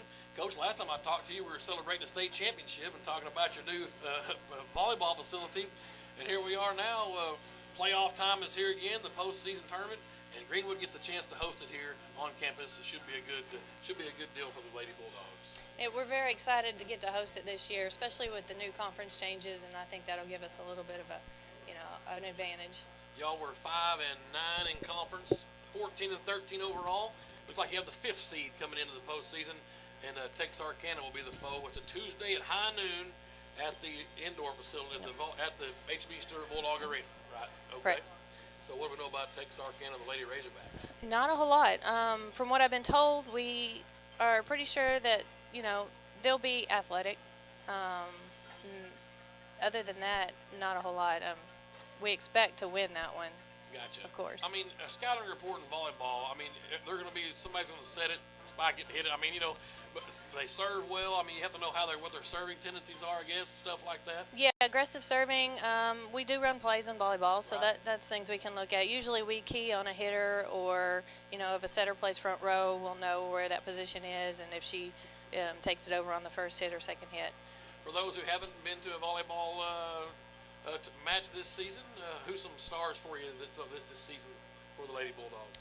I am starting 3 returning seniors. Danielle Cagle is setting for us. Alexa Black is hitting outside, and then Mary Scott is hitting right side. Of course, I've got Maddie Gillum as a junior, who's a strong outside hitter for me. One of my standouts that came in as a freshman is Erin Black. It's Alexa's sister. Brittany Branham in the middle, and Ariel Pinkston running back row for us. So 3 seniors, so really a young squad, I guess, by all accounts, of what the folks getting most of the playing time. Yeah, we graduated, I think, 5 seniors last year with about 2 or 3 that started. So yeah, we're pretty young. We've had a rough year as far as conference, but with 6A coming up, we look to stay pretty strong. Right, just like the football and the golf team and everybody else, y'all had to play a 7A schedule. Y'all saw Southside, Northside, Parkview, Hall, the same folks, and but y'all been playing pretty good here as the season's wound down, correct? Yeah, I'm very excited about our play as we are heading into the state tournament. I think we are in probably one of the toughest conferences in the state with Northside, Southside, Conway. But we have competed with them, and that's something that we look to do every game. So as we've gotten closer to the state tournament, I've been pretty happy with our plays. Well, a 5 seed, we talked about Texarkana. One thing about being in that seed means the second round you'll get Jonesboro, who's the #1 seed out of the East. You know anything about the Jonesboro Lady Hurricanes? I've heard they're pretty competitive. I heard they're pretty strong. But again, you got to look at who have they been playing in their 6A, 7A conference versus who we have. So I think, as bad as, the 7A conference is that we've been in, it's going to help us, So the tournament starts next Tuesday on the 30th, and y'all are the first game at the arena Yes. at high noon. So everybody needs to come out and support the Lady Bulldogs volleyball team as they look to march to defend their state title. Different class, but you are the reigning state champions in 5A, so that means a lot. Obviously, the new indoor volleyball facility is fantastic. Have broken in now a couple of years, but really a treasure here on the campus. Oh, we're so proud of it. We are. It's an amazing facility. I don't guess I've seen anything like that at any other school, any class, just having their own volleyball facility. That's impressive. Not too many. I think we're one of the only. Well, Coach, good luck. Now the finals, we got to win. We play Texarkana, then we beat Jonesboro, then we'll probably catch Siloam. Are they good again this year? Yeah, and they're in the conference up north, so they've had competitive play too. Gotcha. So that'd be a nasty little semifinal on Thursday. But then the finals would be Saturday, this coming or November the 1st at 5 p.m. Actually, that's Saturday. Wouldn't No, be the 1st. it's That'd the be the 3rd. Right. The 1st is just the tournament here at Greenwood. But the 3rd is a Saturday of November the 3rd would be the finals that the Lady Bulldogs can get there. That's at Valley View High. You say up around Jonesboro. Correct. Yeah, that's a road trip. We've been there, went there for basketball last year, pretty much Paragould area. But hopefully, Coach, we'd be loving to make that trip. I would love to make that trip. And try for another state championship. Well, Coach Golden, I appreciate you coming up. Good luck to you next Tuesday. Everybody get out there, high noon, kind of an odd time. I'll be there, as a matter of fact. I'll be in the G unit I'll be raising Cain at high noon against the Texarkana Lady Razorbacks. Great. Thank you. Thank you, Coach Golden. Get out there in the sports volleyball team, guys, and we sure appreciate y'all trying to fill up HB Stewart Bulldog Arena. It's halftime here at Smith Robinson Stadium. The Greenwood Bulldogs trail the Conway Wampus Cats 28-21. We'll come back with some halftime numbers after this. You're listening to Greenwood High School Football.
The Conway Wampus Cats with a 28-21 lead over the number 1 team in 6A Greenwood Bulldogs.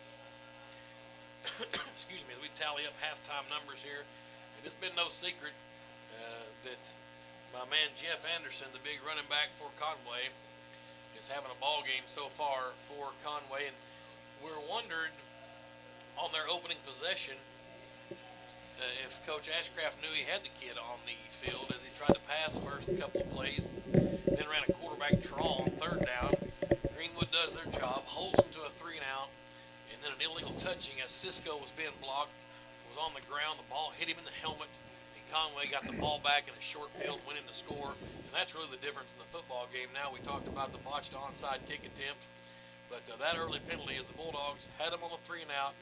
You would have like their chances to go score and take the lead, and that was really a 14-point swing, if you will. So Greenwood in good shape, only down 7 if you factor in that early turnover. Tim, we got some scores of interest here. Southside is hosting Russellville's up 19-0. Parkview Trails Catholic 15-13. Actually, that was the final last night. I'm sorry. Right. And here's another one we're kind of interested in. Jonesboro Trails Cabot 6-21. I think that game is at the half. Central's up on Marion 13-6, and North Little Rock leads Mountain Home 7-0.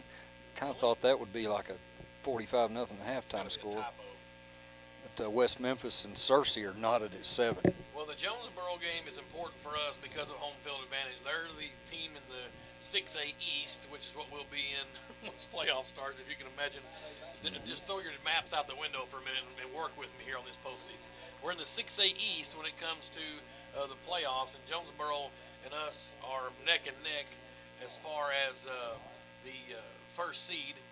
And so as they lose, you know, that helps us. If they win, that hurts us. Obviously, right now, let's say the game ended tonight, both teams having a loss would keep the Green Bulldogs with a leg up in home field advantage all the way through the postseason. But Greenwood Lady Bulldog basketball team from last season is being announced on the field right now, state champions. What a motley crew that is. Richard Clay Reeves and Coach Dean down there have the troops out on the field. What a run these Lady Bulldogs have had. I see Haley Donald. I see Allie Wilson. I don't know if Inslee's down there. Maybe that's her in the white hood. No, that's Allie Barnes. But those 3 seniors for sure will be missed for the Lady Bulldogs. Sammy Gray also down there, but Aaron Rice, the other senior. But lots of youth coming back, and Coach Reeves has got the troops ready to make another run in the postseason. It's one of them deals we're almost ready for basketball season to get here. Yeah, if you can get out there and see these young women play basketball, I think talking to some of the guys close to the program, they're going to reload again, if you will, and maybe even better than they were last year, which is going to be hard to believe. We had Haley Henson as a junior. Her sister, Sydney Henson, is a sophomore. They both came over from Alma, who were standouts for the Lady Airedale Ets, or however you say it, last year. Now they're over here with the Lady Bulldogs, and maybe one of the deepest and for sure we're the best backcourt in the state here at any class on campus at Greenwood High School. Coach Clay Reeves, the professor of women's basketball, him and Ricky Smith head-to-head as far as who's the best coach in the state. And I have the honor of being a pretty good friend with Coach Clay Reeves. I guess he considers me a friend, so it's fun getting to hang out with him. His daughter and my oldest are best friends, so it's good to get to hang out and pick his brain whenever we're watching the young ones play 8th grade ball. But yeah, get out and watch those basketball teams. Come out and support the boys too as we get ready to go for the hoop season, just right around the corner as the calendar reaches November. But for sure, next Tuesday, get out to HB Stewart Bulldog Arena, high noon. The Lady Bulldogs open the conference or tournament play here as Greenwood hosts the 6A volleyball tournament. They'll take on the Texarkana Lady Razorbacks at high noon at HB Stewart Bulldog Arena. First round volleyball action. I may be right in the middle of the G unit over there. I know London Williams always talks about, speaking of lady basketball, about the student section at the volleyball games being pretty hectic. I may have to get in there. Right in the middle of them. I bet you can handle it. I'm thinking about it. You might get winded, though. Face paint. Face it all. A face paint. Face paint. Put a big G on the face. You going to be there, Will, at noon on Tuesday? Some of us work, Tim. Whoops. Yeah, I missed that one. I had Burgess 11 of 18 for 141 yards in the first half, 2 touchdowns, a 24-yarder to Austin Harris, and a 3-yarder to Houston Kennedy. Harris had 4 catches for 58 yards, 3 catches for 52 for Drew Morgan, 1 for Stein, no gain, 1 catch for Smith. Hoyt was 17-yarder, the 3-yard touchdown reception by Kennedy. Taylor Hasley had a big 11-yard reception. Was a good first down early on. 9 rushes for Smith for 58 yards, 6 carries for 26 yards for Drew Morgan. Palmer with a yard, and Burgess, I don't have the sack yardage factored in. I know for sure he had 1 carry for no gain, but he was sacked. He has seen the turf more now than he's seen probably since his 9th grade season. So Conway doing a good job defensively, and the chess game is ongoing right now in both locker rooms. Obviously, you like your chances with Rick Jones wearing navy blue. But we'll see how the second half unfolds as both teams are making their way back out onto the football field, and we'll come back and get you ready for the second half. Conway leads 28-21 over the Greenwood Bulldogs.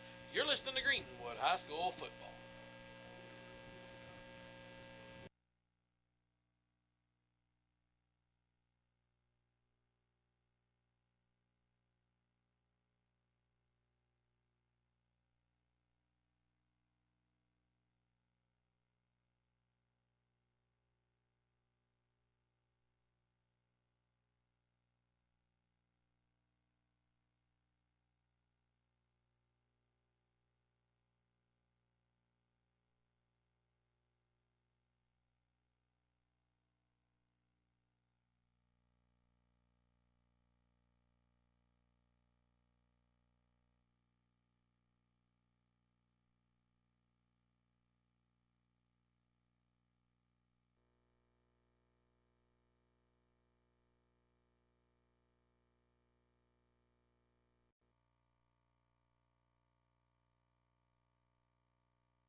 We're back here at Smith Robinson Stadium.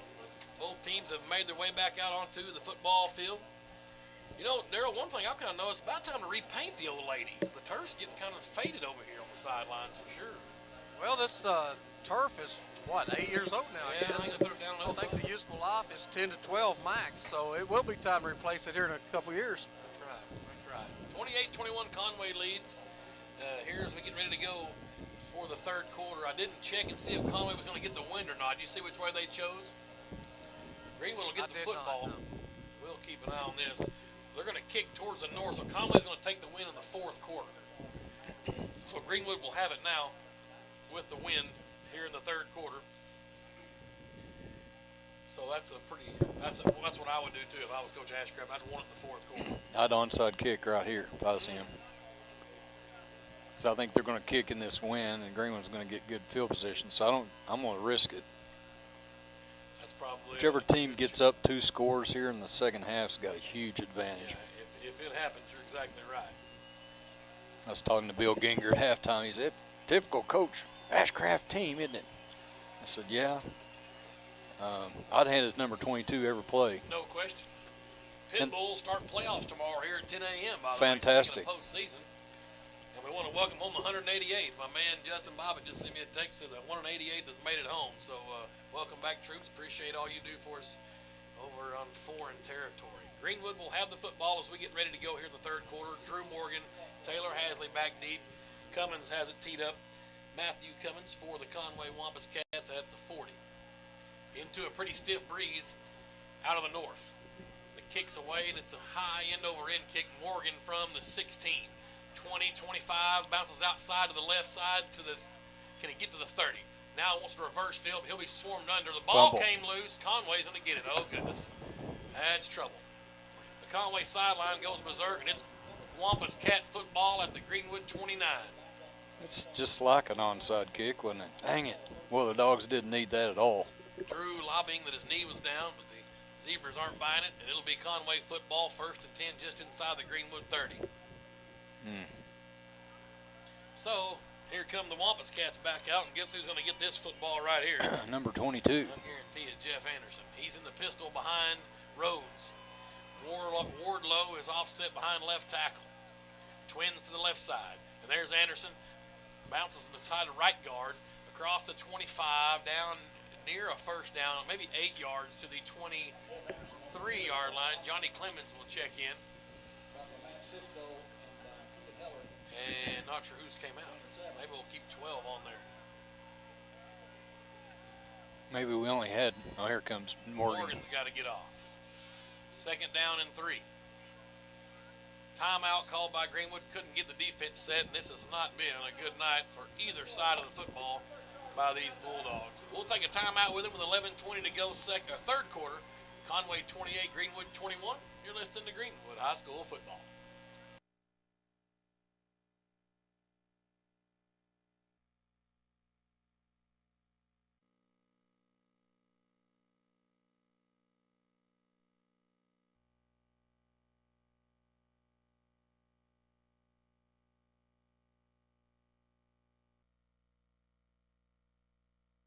Work from the right hash, heading towards the north end zone, right to left on your radio dial. Rhodes in the shotgun. Pistol formation behind him is Anderson with twin receivers out to the left, the wide side. Anderson gets a call dead ahead. He's got a whole 15 at the 10. Oh, what an open field tackle from Cisco, but a 1st and goal, a touchdown saving tackle from Matty Cisco.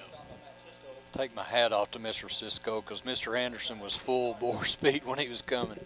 You got to go low, and that's what he did.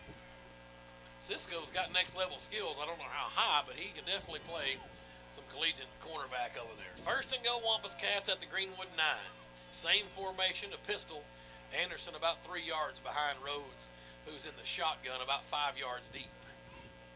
Twin receivers to the left side. They're non-factors. 22 will get it. He goes bouncing outside to the right. Up the field he goes at the numbers to the 5-yard line. 2nd and goal from the 5, a gain of 4 for Jeff Anderson. Kind of reminds you of another 22 that played at Conway here a few years back, Mr. Peyton Hillis. No doubt about that. Just outside the 5, and you talked about getting down 2 scores. Well, here's the first chance of that for these Wampus Cats to get the Bulldogs in a hole here. They look to the sidelines. Rhodes hands it to 22, dead ahead. Boom. Drew Morgan stripped out of it. He just pulled it out of his hands. Drew Morgan's got it. The Bulldogs have it right back. He ripped it right out of his hands. It's Greenwood football at their own 11-yard line. Are you kidding me? I'm writing that down as the Phil Hicks Shelter Insurance player, not a player of the game, but Hug Chevrolet play of the game. That's got to be the number 1 contender. I mean, he took it completely out of his hands. And if he could have got free from one tackle, he would have went 90 yards. So the Bulldogs have new life here, a 1st down at their own 11. Trips go out to the left side. Burgess from the shotgun. Hoyt Smith gets the call. He's hitting the backfield, breaks through the initial tackle. He'll get about 2 yards to the 13. It'll be 2nd down and 8 for Hoyt Smith. Unbelievable. Drew redeeming himself and fumbling that opening kickoff there to start the third quarter, so that breathed life back in these Greenwood fans. Have you ever seen anything like it? Not really. Most people don't even think to do it. Twins to either side. Now Burgess from the shotgun. Looks to throw, now has pressure, rolls right. Downfield, can he get loose? He could not. Tried to find McAllister underneath. It falls incomplete. It'll be 3rd down and 9.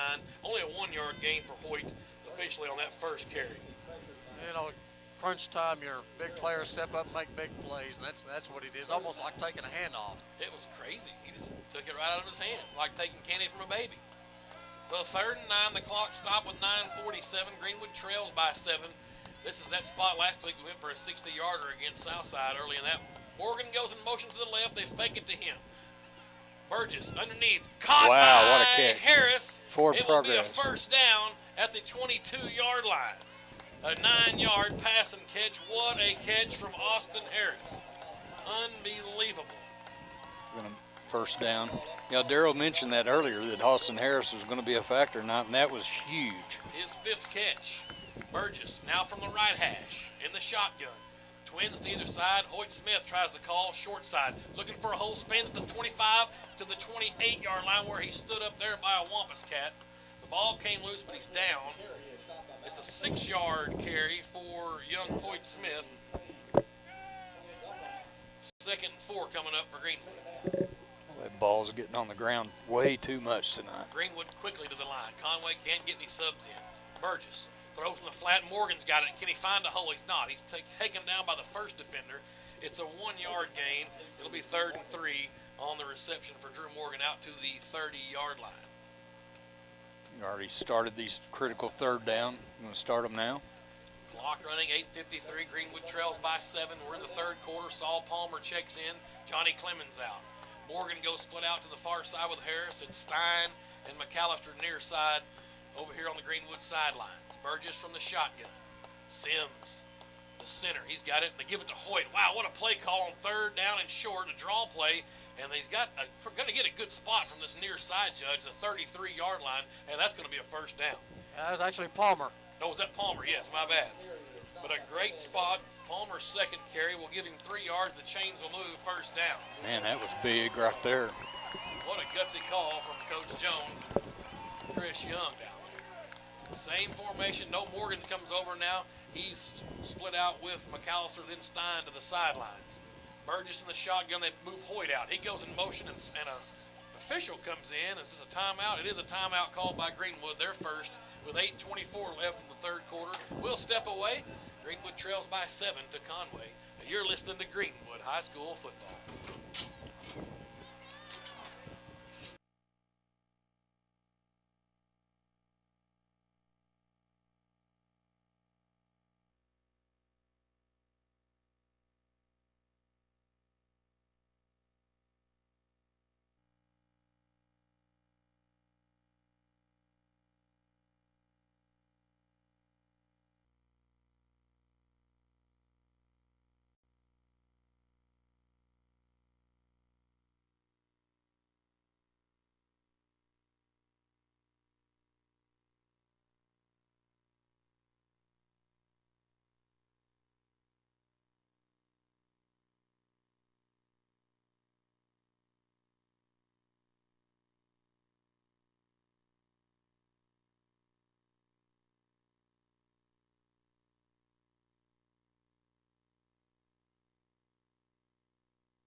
First down from the 33, and Stein is there on the little slant route over here on the right side. It's a first down to the 48-yard line, a 15-yard pass and catch, and another first down for the Bulldogs' 2nd catch for Stein.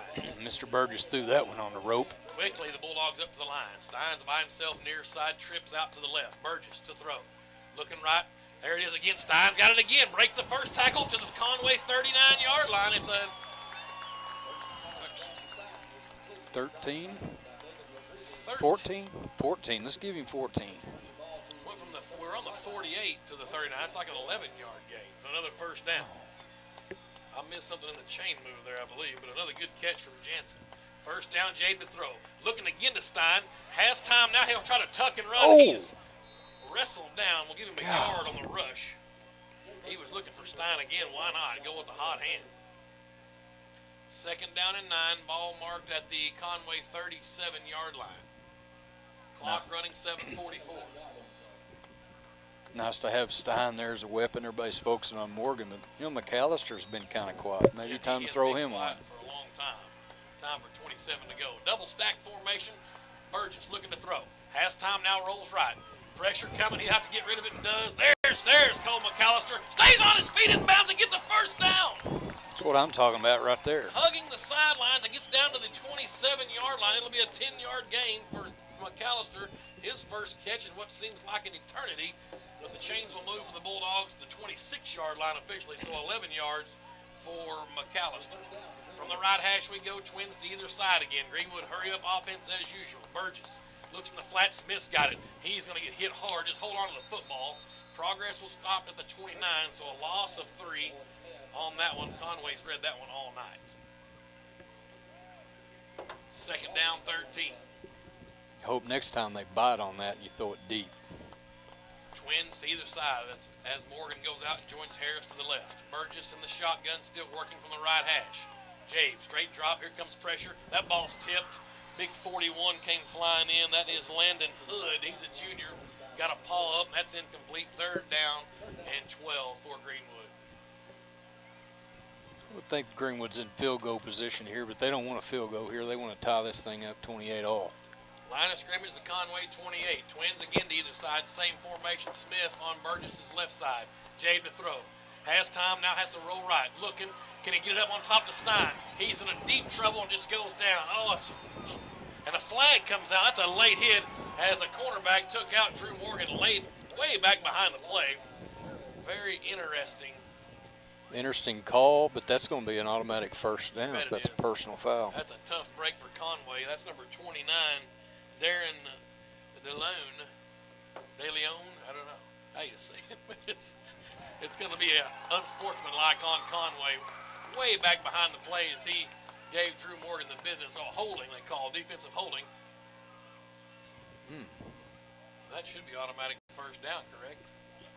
They needed 12 yards to go. The penalty made us be 10, but I'm not sure it's not automatic first down. If not, it'll be third and a yard. I don't believe it is, guys. Third and 2, so you see Kennedy come in for the meat package back there. He'll join Burgess and Morgan in the backfield. Twin receiver to the right, the short side, Jay from the shotgun. Third and a long 2. They've got to get to the 17-yard line. Burgess has it. Morgan gets the call. Coming right side. Can he get there? He's got the sticks to the 16. It's a 3-yard pickup for Drew Morgan, and the chains will move for the Greenwood Bulldogs. They may get him the 15, actually, and they do. It's 4 yards for Drew, and a no-doubter. First down. What a huge holding call on the defense of Conway. Well, again, the short side of the field. I'm surprised you didn't pick up on that one. They get him the 14. First and 10, Greenwood at the Conway 14-yard line. I was wrong a while ago. That was the second timeout burnt by Greenwood, so just one left here early on, third quarter, rather. 6:31 to go. Clock stopped as Morgan went out of bounds. They'll try Drew again, dead ahead. Jumps over defender, still on his feet, slicing and dicing across the 10 down to the 9. They gave him the 8-yard. It's a 7-yard pickup for Drew Morgan. Yeah, second down and 3 coming up. Palmer comes in, Kennedy out. Clock running 6:10, third quarter. Twins to either side now with Stein and McAllister right side. Morgan, Harris out to the left. Burgess brings Morgan in motion to the right side. They give to Palmer dead ahead. Steps through the first tackle, but then stood up at the 7. We'll give him a yard, and it is third down and 4 coming up. Kennedy comes back in. Palmer comes out. Let's go down to Darrell Wheeler. Yeah, we punch it in, guys, here. That shows how big that play was by Drew a while ago. 28-21. Burgess on third and 4. Play action, he'll roll out. There's Kennedy again. Has Harris caught it wide open. Austin Harris broke across on a little drag route, and it's an 8-yard touchdown strike, the third of the night for Jabe. Second catch for Austin Harris, and the Bulldogs are a PAT away from tying this baby up. Well, what a turn of events. Mr. Morgan single-handedly turned this game, because I really do think if one team gets up 2 scores, of course that may be 1 score in the fourth quarter, but that was huge. Palmer on to snap. Ray will high snap. KJ's got it through with the right leg, and we're tied at 28 with 5:30 to go in the third quarter. You're listening to Greenwood High School football.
Cox came up to field it, fumbled the ball. Brandon Cox at about the 15, and then regathered, and then had a good return out near the 40. They get him the 38-yard line. A couple of missed tackles by the Bulldogs. Finally brought down after a decent return. If this Cox kid gets free from the line of scrimmage, he's gone. That's kind of the dilemma that Coach Ashcraft's in for Conway. You like your big running back, but man, I can throw him the football, and he'll be off to the races as well. All right, here they go. Conway from the right hash heading towards the north end zone. Rhodes in the shotgun pistol. Anderson gets the call. Dead ahead across the 40 down to the 43-yard line. It's a 5-yard pickup. 2nd and 5 coming up. 5:09 the clock running. Can we get another turnover from Anderson? Two end receivers come out near side. You can't really blame him last time. He really didn't fumble. Drew just took it from him, which Took it right out of his hands. wasn't a hit or anything. He just stole it. Shotgun for Rhodes. He's 5 yards deep. We saw some bad snaps early on the game. Let's see if maybe we can get a bad snap out of the deal. That one's not Anderson's. Got it. He fumbled it again. And we got on it. We got on the ball. Keegan Heller comes up with the fumble. Oh, it's like clockwork. I think you called that one, Timmy. The snap was good, but the handoff was not good. Yeah, the exchange was awful. Oh, Will, can you believe it? No, bad exchange. I'll tell you what, that pays them back for that first turnover they got there in the first quarter. So here we go. Maybe we can get up on them for once. I tell you what, folks. Rick Jones is living right, ladies and gentlemen. Back-to-back fumbles. Burgess back out 1st and 10. Greenwood from the Conway 40. From the left hash. We're 4 wide. Hoyt Smith reverse to Morgan. He's trying the right side 40. 35. Got a block from Burgess 30. To the 25 near sideline 20. 15. It's a foot race to the 5. A touchdown. He's in one play. 40 yards. What a block from Jay Burgess. Oh, man, it's pandemonium. Yeah, I was wanting him to throw that one in the end zone, but that'll work too. A little 40-yard scamper by Mr. Morgan. The old reverse play. Jay Burgess out front leading the way. What a block. And Morgan did the rest down the near sidelines. And just like that, the Bulldogs have put on another 6 points as KJ's on for the PAT with 4:29 to go. In the third quarter, it's 34-28. Palmer snaps good. Ray's holds good. The kicks up right down Broadway.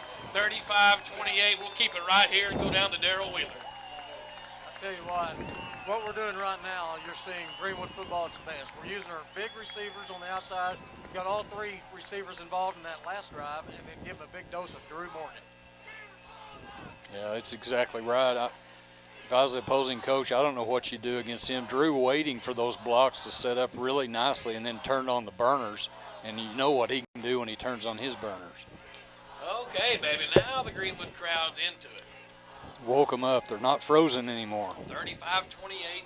Of course, there are just hours of football left in this one. 4:29 to go. With both teams with unbelievable home run threats on the offensive side of the football. This baby's far from over. Logan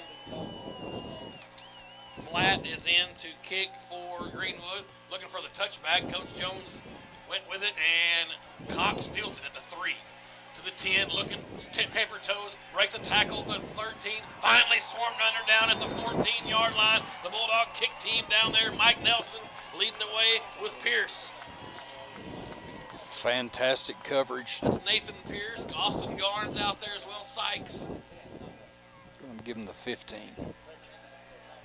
Jackson Cole as well. And here come the Wampus Cats out now from their own 15. Boy, it is electric now here at Smith Robinson Stadium. The Dogs finally on top. I hope our listeners heard that last touchdown call, but I think you went up to octave 12 on that one. Pass in the flat complete. And to the 20-yard line, it's a 5-yard pass and catch. That was Austin Morgan, I think. Could be Sidney Moore. And they're going to abandon the run game, I guess, Timmy. Air it out.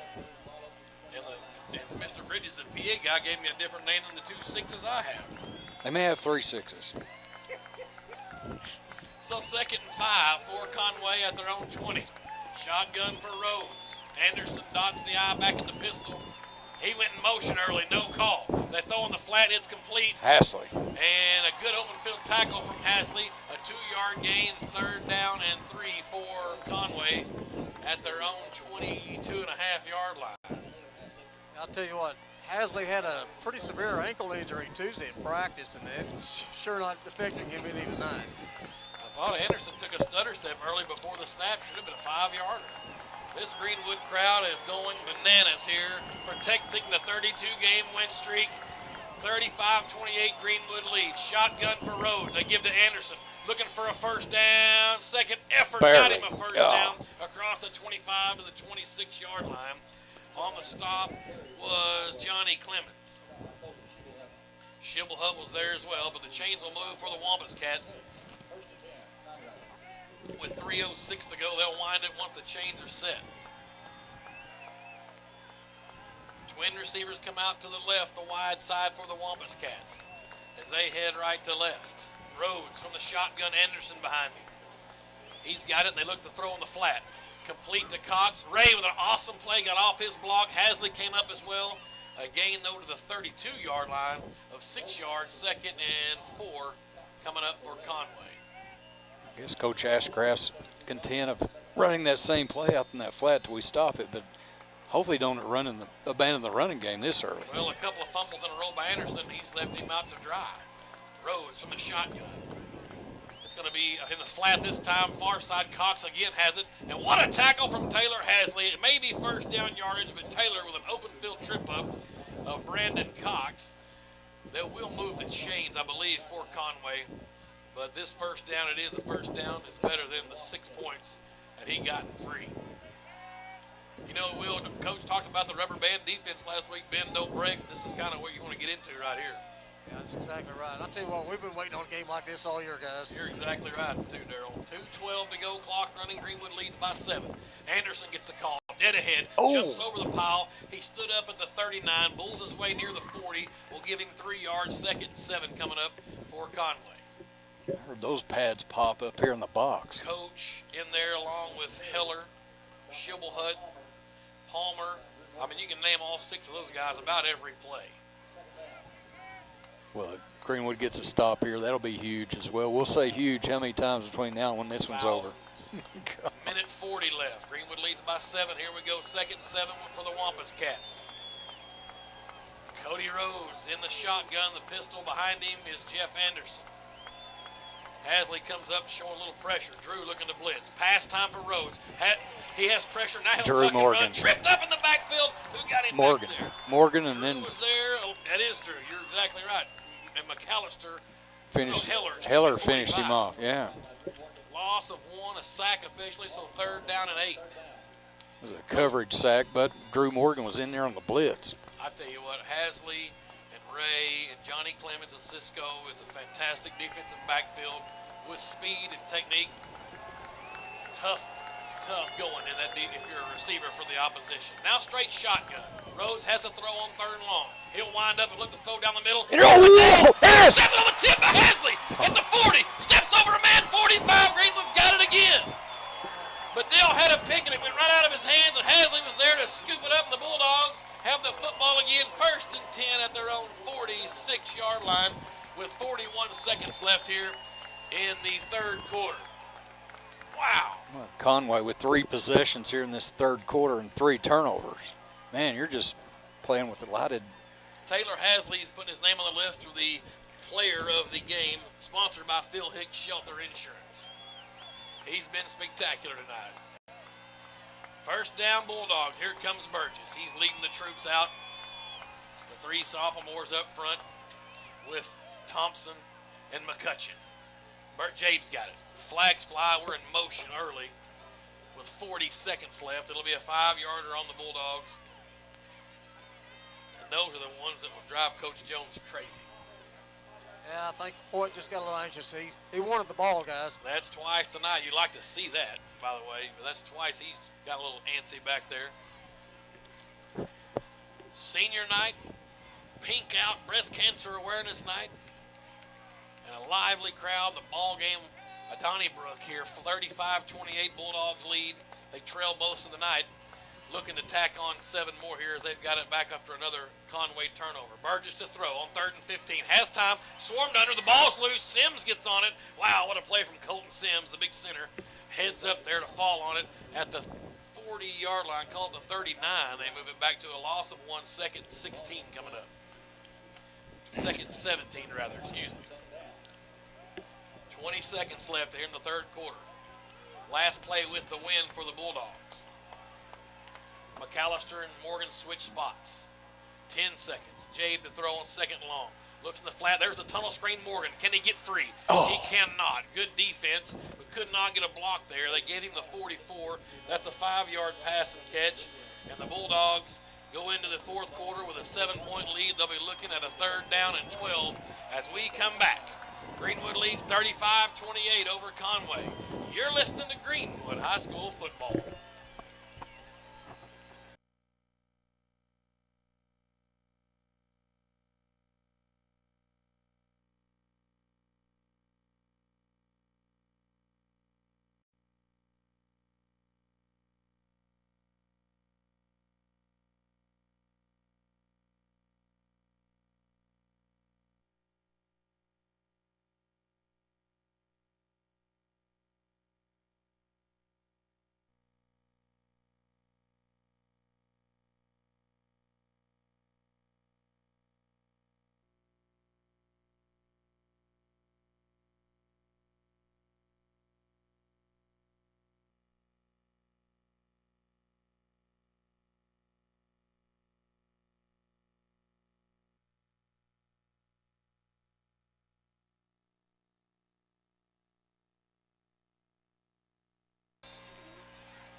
Here we go, 3rd and 12. Jabe rolls out right. He has pressure. Just lobs it over in the flat, looking for Johnny Clemens. Nobody home. Punt it'll time. be incomplete, and it'll be punt time for the Bulldogs with the line of scrimmage to their own 45-yard line.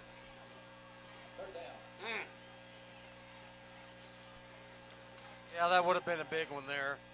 I'll tell you what, we hadn't talked about Colton Sims much this year, but that kid, he's been solid as a rock, and jumping on that ball there was pretty big right there. You know, you're exactly right. I think we've had one bad snap the whole year from the sophomore, new to the system. Davis's punt's away. It's a good one. Gets a Greenwood bounce inside the 20. Cisco will follow it down inside the 15 to the 14-yard line. That's where Conway will set up shop. Let's take a quick timeout with 11:43 to play. You're listening to Greenwood High School football.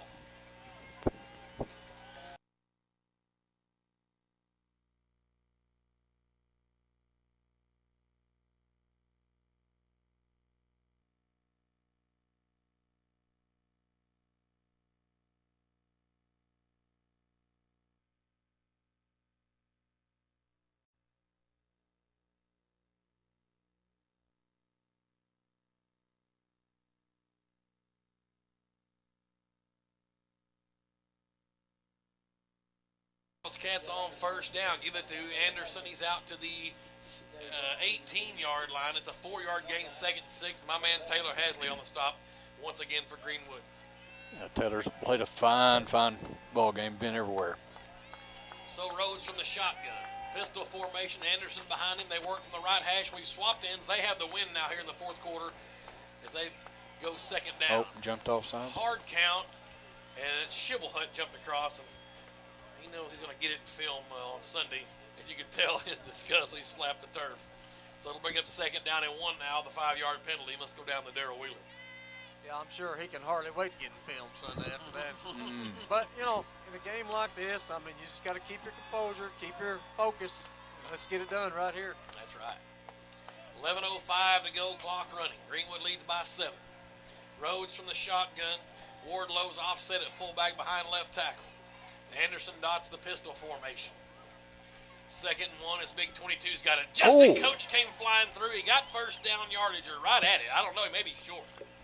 Justin Coach with an awesome move coming around this our left side of the defense, and they're going to move the chains without even a measure. Wow, they didn't even measure, guys. That was close.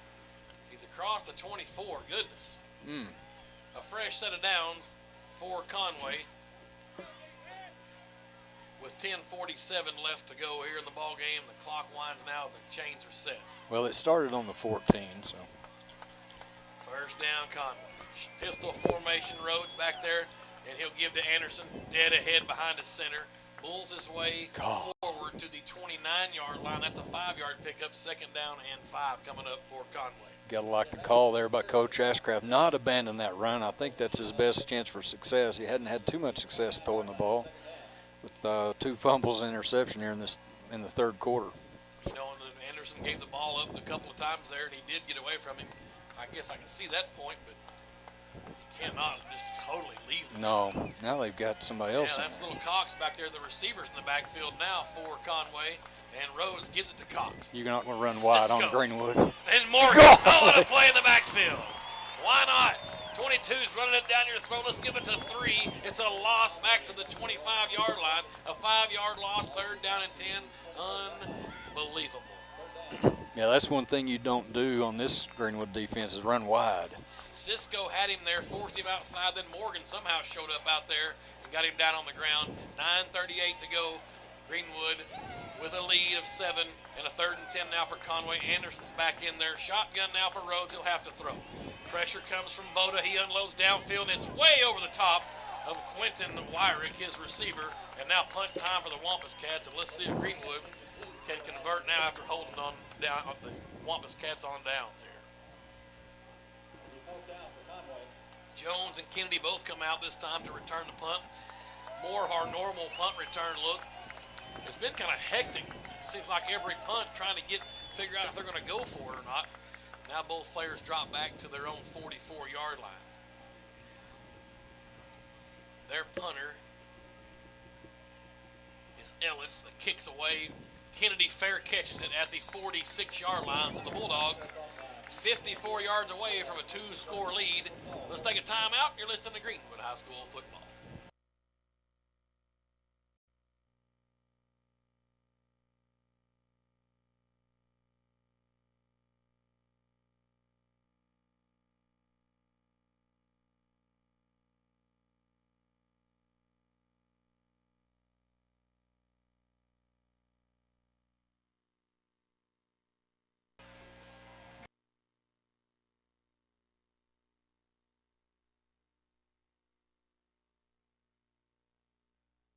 In the football, and he rushes into Conway territory to their 46. That's 8, 9 yards. We'll give him 8 yards officially, and it's second and 2 for the Bulldogs. Perfect opportunity to throw one here a little deep. Over here on the left hash. Morgan towards the north end zone. Burgess has Morgan back there with him in the backfield. Kennedy is an offset fullback, and they're going to go left side behind Kennedy. Drew's hammered in the backfield. Sims got beat that time up front. It was big 51 Marcus Wright coming through. Loss of 1 on the play. And now third down and 2 coming up. I thought Southside had a pretty good 3-down lineman, but I think this Conway group's really good. This is the best one I've seen all year. No doubt. Third down and a long 1. Jabe in the shotgun. Palmer's back there with him. Kennedy as well. Palmer gets the call, dead ahead, first down, bounces outside of the left 40. Got a block 35, down to the 31-yard line, a 15-yard gain, and the chains will move, and Saul Palmer strikes again. It seems like when Greenwood needs a yard, there's Kennedy's an option, Palmer's an option, and Morgan's an option. We've seen Palmer's go after that extra yard for years here at Greenwood. First down, Bulldogs at the Conway 31. They give it again to Palmer. Looking for room, nothing doing there, but he got the 30. Initially hit in the backfield, kind of went forward for 1 more yard. So it'll be second and 9 for Greenwood. And now with 8:23 to go, you've got the lead. You're right. Milk as much as you can here and get a 2-score. Palmer says, come get me. Morgan's back in. If you like your chances, of course, one play, they can go to the house, Will. Yeah, but you can't overstate the importance of a score here with their game. Maybe get them out of rhythm. That's right. Burgess in the shotgun. They look to the sidelines. Now they're ready with Houston offset on a slot to the left side. They get behind him. Morgan's got it 30. Looking upfield, 25. Look at the block. There's a hole 20 and out of bounds at the 16 penalty. You got a penalty. line. And a flag fly is going to be a hold on Austin Harris. He doesn't like the call. Coaches don't like it either. But to no avail.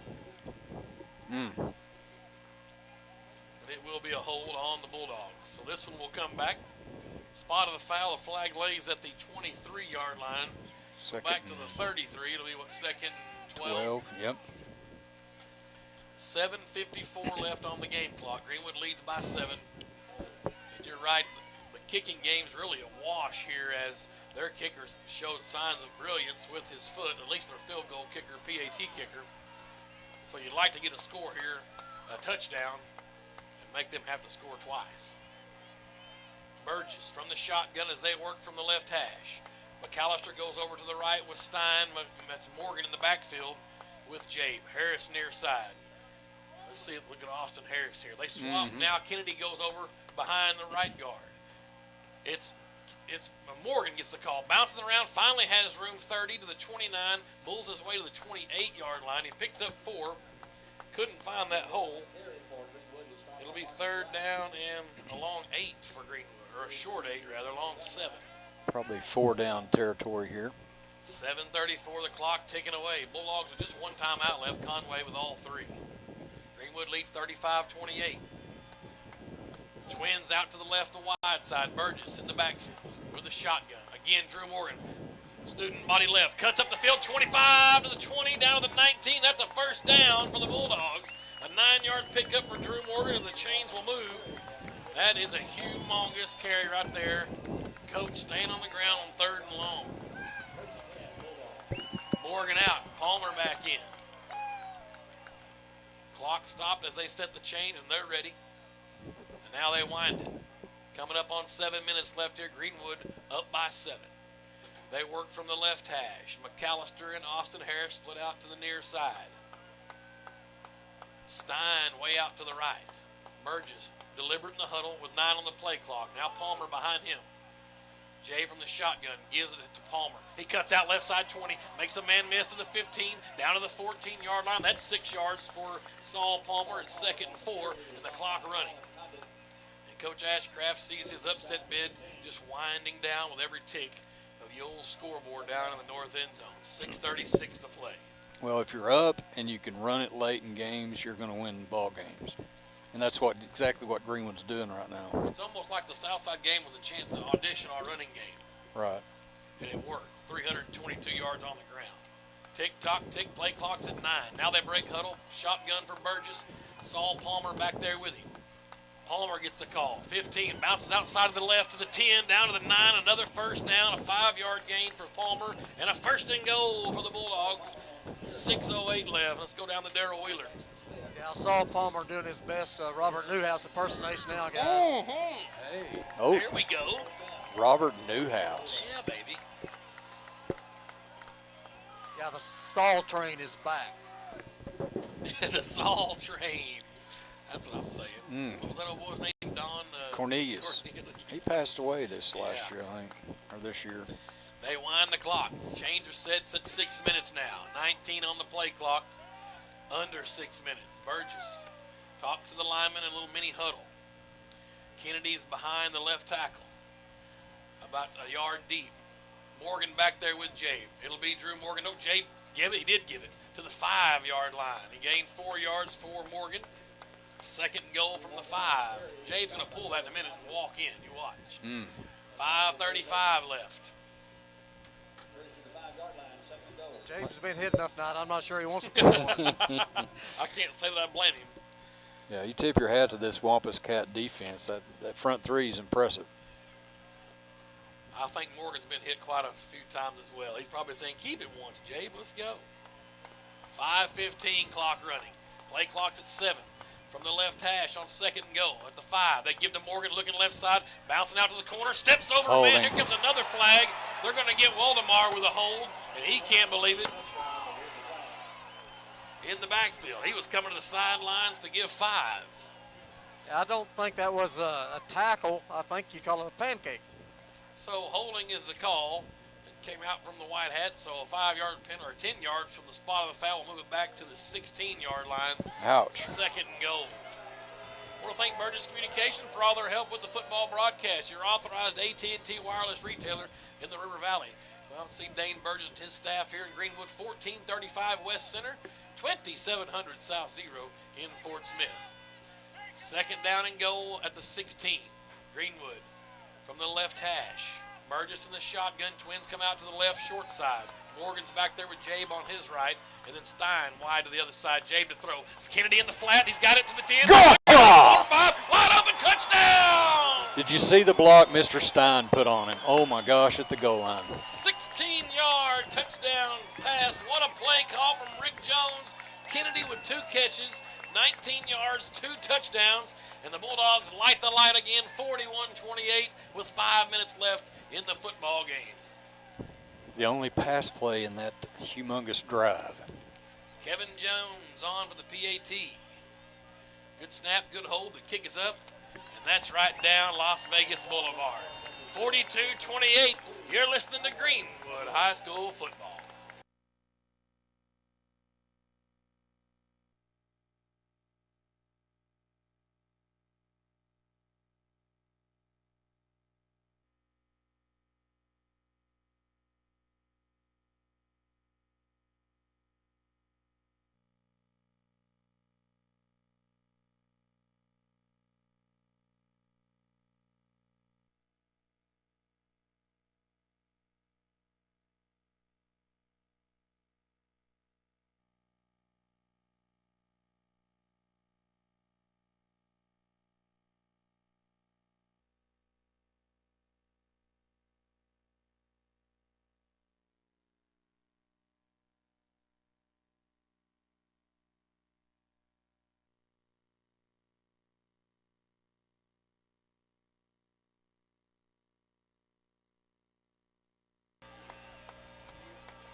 Logan Flat will kick it away. The Bulldogs with a squib kick. They keep it out. The return man's hands. The ball's on the ground. Conway got on it. Coach Jones says, we're not letting that kid return it again. We'll give you a short field with a 2-touchdown lead, 42-28. And Conway has it at their own 35. Darrell Wheeler's on the sideline.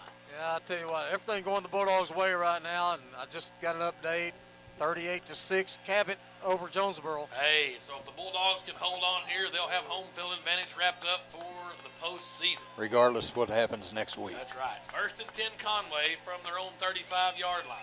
Shotgun for Rhodes. He'll look to throw it out and up. Batted down by Shibble Hunt. He got up in the air and batted that one down, and it's 2nd and 10. Well, they're doing what Darrell's saying right now. They're kind of panicking, banning the old running because you're down 2 scores. You've got to do something. So I like Greenwood's chances now. 42-28, 4:51 on the clock. Greenwood can smell their 33rd consecutive victory as this game, Conway Wampus Cat team came to town and given Greenwood all they wanted. Shotgun for Rhodes. Twins to either side. Anderson out of the backfield. Pressure comes from Heller, and Rhodes will be swarmed under by Keegan Heller, a 5-yard loss. It's 3rd down and 15 coming up. Keegan Heller's played a ball game tonight, folks. The senior has stepped up here on senior night for sure. Well, this Greenwood defense out here, Conway came out here. This is their 5th possession. Their first 2 went fumble, interception, punt, and then the current drive. So they've locked down defense. You talk about these Bulldogs. Here they go again, 4 wide. Rhodes in the shotgun. Anderson back there with him. Anderson on a wheel route. Rhodes looking for him underneath, in and out of the hands of his intended receiver, Austin Morgan. It'll be 4th down to 15, and Coach Ashcraft will have to kick it away with 4:13 to go. I want to thank Hug Chevrolet Buick GMC for all their help with the radio broadcast from Charleston, Arkansas since 1937. The exclusive transportation provider for the Greenwood broadcast crew. We'll be on the road next week at Las Vegas. Russellville, Arkansas, the Cyclones, Week 10 opponent. The Bulldogs will be smelling a conference championship and maybe a back-to-back 10-0 seasons. Punts away. It's a high spiral punt. No one back for Greenwood. It takes a Conway bounce down inside the 25 to the 23-yard line. That's where it'll be down. And we'll take a timeout with 4:02 left in this one. Greenwood leads 42-28. You're listening to Greenwood High School football.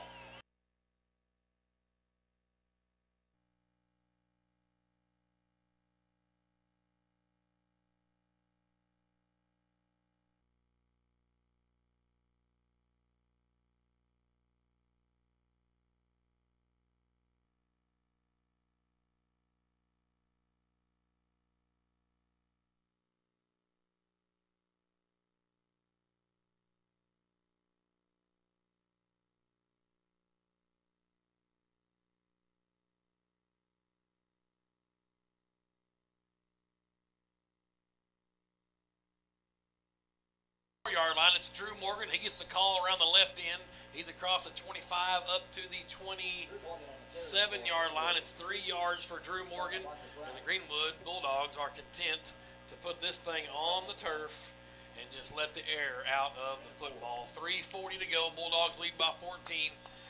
It was a ball game and a good test for these Bulldogs. Maybe what we'll see down the line in a Jonesboro, a Pine Bluff, and El Dorado, the 4 other teams in the 6A, or 3 other teams in the 6A that should give us fits. Yeah, I agree, Tim. We're going to go back here. Hug Chevrolet play of the game. Play of the game. Drew Morgan stripping that fumble. We'll get more on that here in a minute. No question. Burgess now. He'll give to Saul Palmer. Dead ahead 30. 35, first down to the 37. Still on his feet, but he got a knee down at the 38-yard line. It's 10 yards for Palmer, and the chains will move with 3:11 left. Coach Ashcraft with all 3 timeouts will have to start thinking about burning them as we get going here late in this ball game. 42-28 Greenwood can hold on here. 33 in a row in their sights. I'm so glad the Palmers moved to Greenwood, Arkansas, a lot like the Sanfors guys. Yeah, that's right. They just keep on coming. The Greenwood Beakers too, don't forget them. The Greenwood collision. We're going to go with Keegan Hiller's tackle here in this third quarter. That's right. Burgess gives to Palmer. He cuts back to the left side 40. 45 to the 49-yard line. Another first down, 11 yards for the Soul Train. 2:43 left in this one. The Phil Hicks Shelter Insurance Player of the game. We've got to go with number 8, Taylor Hasley, with his pick.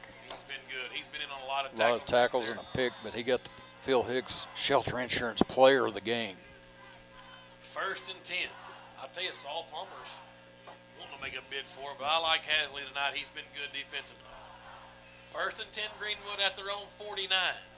Burgess breaks the mini huddle. 8 on the play clock. Crowd is alive, and no one has left this field. Palmer again to the midfield stripe. That's all he's going to get. Maybe a yard that time. The clock will run, and Coach Ashcraft has to call a timeout. We'll take one with him with 2:12 left. Greenwood leads by 14. You're listening to Greenwood High School football.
Left in this one, Greenwood leads by 14. They've got the ball 2nd down and 10 at their own 49. Burgess from the shotgun.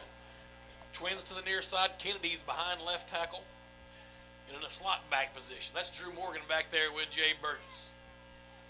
Hard count. They'll give to Drew. He'll try the counter. He has room. 45-30. Breaks through 35-30. Makes a move. 25. It's a foot race to the pylon. Touchdown! Uh-oh. What's the flag? 51 yards. What's the flag? I think it was a little attitude. Excessive celebration. Drew Morgan down there. What'd he do? I don't know, but I don't care. I think he might have high-stepped a little bit. What? Touchdown for the Bulldogs. A flag lays at the 1. Let's see how they put this penalty on there. And Drew Morgan, you've got some. I'll let you go ahead and high step. It's my call. He's pretty good. Well, he stopped at the goal line. And what'd he do? And just laid the ball down. That's Seriously. Really? borderline Bush League. What? It's a 51-yard rushing touchdown for the Greenwood Bulldogs and Drew Morgan. Let's see if we can get another replay of that. Here it comes again on the big screen. Palmer comes in for the PAT. Ray will hold. Wow. Unsportsmanlike. You got to be kidding me. KJ on for the PAT. That'll be enforced on the kickoff, won't it? Yes. Here comes Big Gregory in. on the PAT squad, but it's 48-28. 20-point lead for the Bulldogs. We'll go down to Darrell after this PAT, get his thoughts on it. High snap, Ray got it down, the kicks got through. 49-28. Darrell Wheeler. Yeah, I didn't see much. I mean, that's what they called, but it was very little, if any. He just turned around and laid the ball down the end zone. Unbelievable. 2:03 left in this one.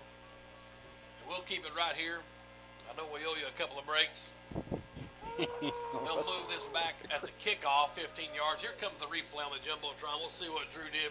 And oh, by the way, he is pretty good, Mr. 15 there. At the 25. What is he doing? Nothing. He lets up at about the 5. He drags some toes. Drags his feet. As he gets to the end zone, just steps in and lays the ball down. And I guess the toe drag the official didn't like. Really? That's unbelievable. Either way, it's 49-28. So flat will have to go from the 25 now on the 15-yard unsportsmanlike. They tack it on here on the kickoff. Our play tonight has been unsportsmanlike, if you want to know the truth. These Bulldogs are on a roll right now. They've tore through Conway and Southside the past 2 weeks, the meat of their schedule. And home field advantage locked up tonight throughout the postseason. Flat squib kick is fielded at the 40 by an up back. He's to the Greenwood 46-yard line. As that was number 46, Anthony Tufu. A lot of 46s on that play. Yeah, take your pick. So, with a minute 57 left, the Wampus Cats trail by 21. Maybe we saw how Southside scored so much in the waning moments of their meeting with Conway a couple of weeks ago. 5 possessions here in the second half. Fumble, interception, punt. I love the fact these Greenwood faithful have stuck it out the whole night. Normally you'll see them hit the gates, but they may be frozen to the bleachers. 1st and 10 Wampus Cats at the Bulldog 46. Rhodes to throw. Looks in the flat to Anderson, now unloads downfield. How about an interception from Michael Ray? Another interception. Did you see him climb the ladder on that one? Golly. And a cherry on top for the Greenwood Bulldogs. Number 33 in a row. A minute 51 left in this one. Let's take a 30-second timeout. You're listening to Greenwood High School football.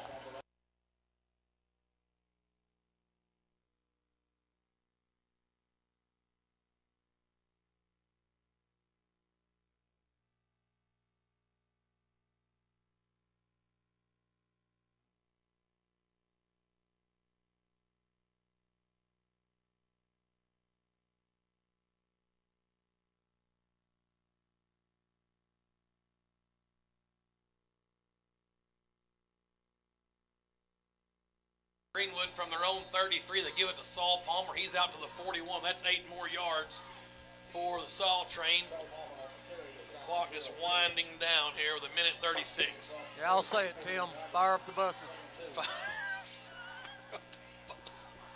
Here's your Hug Chevrolet play of the game. Drew Morgan stripping the fumble away. Unbelievable. A ball from Jeff Anderson. Just crazy stuff there.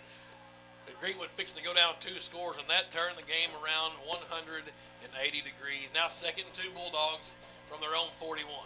Play clock down to 7, a minute 10 left. Burgess from the shotgun. Palmer's back there with him. Jade, he's got it. He'll give to Saul. Saul bounces outside to the left. Bear hugging that football right at the first down stake. He thought he had it, but may get spotted just short. Maybe 3rd and inches. He's got it. I think he had to get past that 43. It will be 3rd and inches. We'll give him a yard. 47. Wow. 46 seconds. Let's measure. Oh, yeah, move it back. Greenwood collision of the game is Keegan Heller. Put the hammer down on. This is the replay monitor. Yes, sir.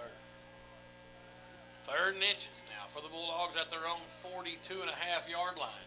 25 seconds left. This will be the last play of the football game, and Coach Ashcraft cannot break that riddle that is Rick Jones still yet, even in a new venue. Palmer dead ahead. There's the first down. Still on his feet out to the 48-yard line. A 6-yard gain for Palmer.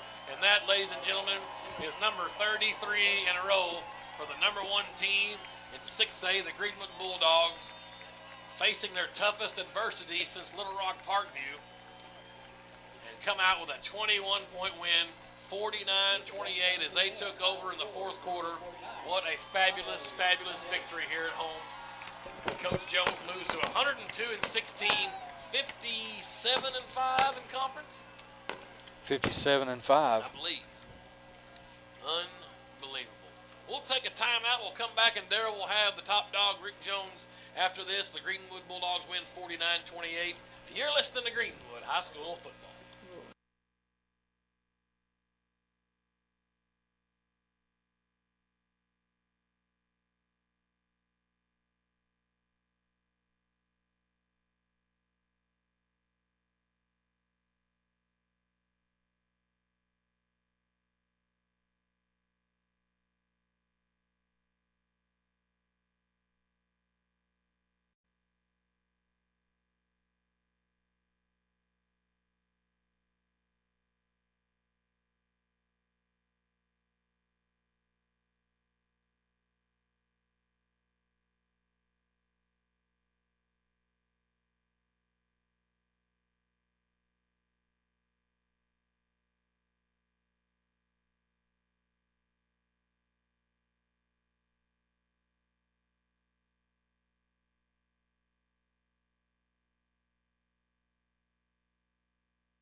(49-28) Greenwood wins. Let's go down to the field. And the top dog, Rick Jones. All right, yeah. 1 second here, guys. Okay. Two things, boy. I tell you that to go up 2 scores there, to come out and be able to keep the ball on the ground and run that clock, and that was big. And then Drew Morgan just basically changed the entire game by takeaway down there. Well, he really did. I tell you, what else can that guy do? He's a baller. That's all you can say. I'm glad he's on our team. I know that. But I was so proud of offensively we were able, when we got ahead, to run the football, and we just sort of, Saul ran well, the line blocked well. I thought Austin had a great game at wide receiver. He became the go-to guy in certain spots. But we made some crucial third down, and I was proud of the way our guys played. I'll tell you, and you're right, Harris had a huge game, and we talked about that. And then also, you know, you got Hasley come out here, and we gave him the player of the game, even though that was a deflection from White. I mean, he had so many tackles now, played great. Well, it was a huge play. That was obviously a huge play for us. Getting the turnovers made all the difference in the world. I was proud of our defense, because that guy is strong and tough, and he's a physical runner, and we got him in third, got him behind schedule a few times there in the second half, and we were able to get some nice interceptions. Well, congratulations, conference champ. It has a good sound to it. I think we're picked third, so I'm proud to be conference champs. All right, thanks, Coach. See you next week. All right, the top dog, pick third, he said.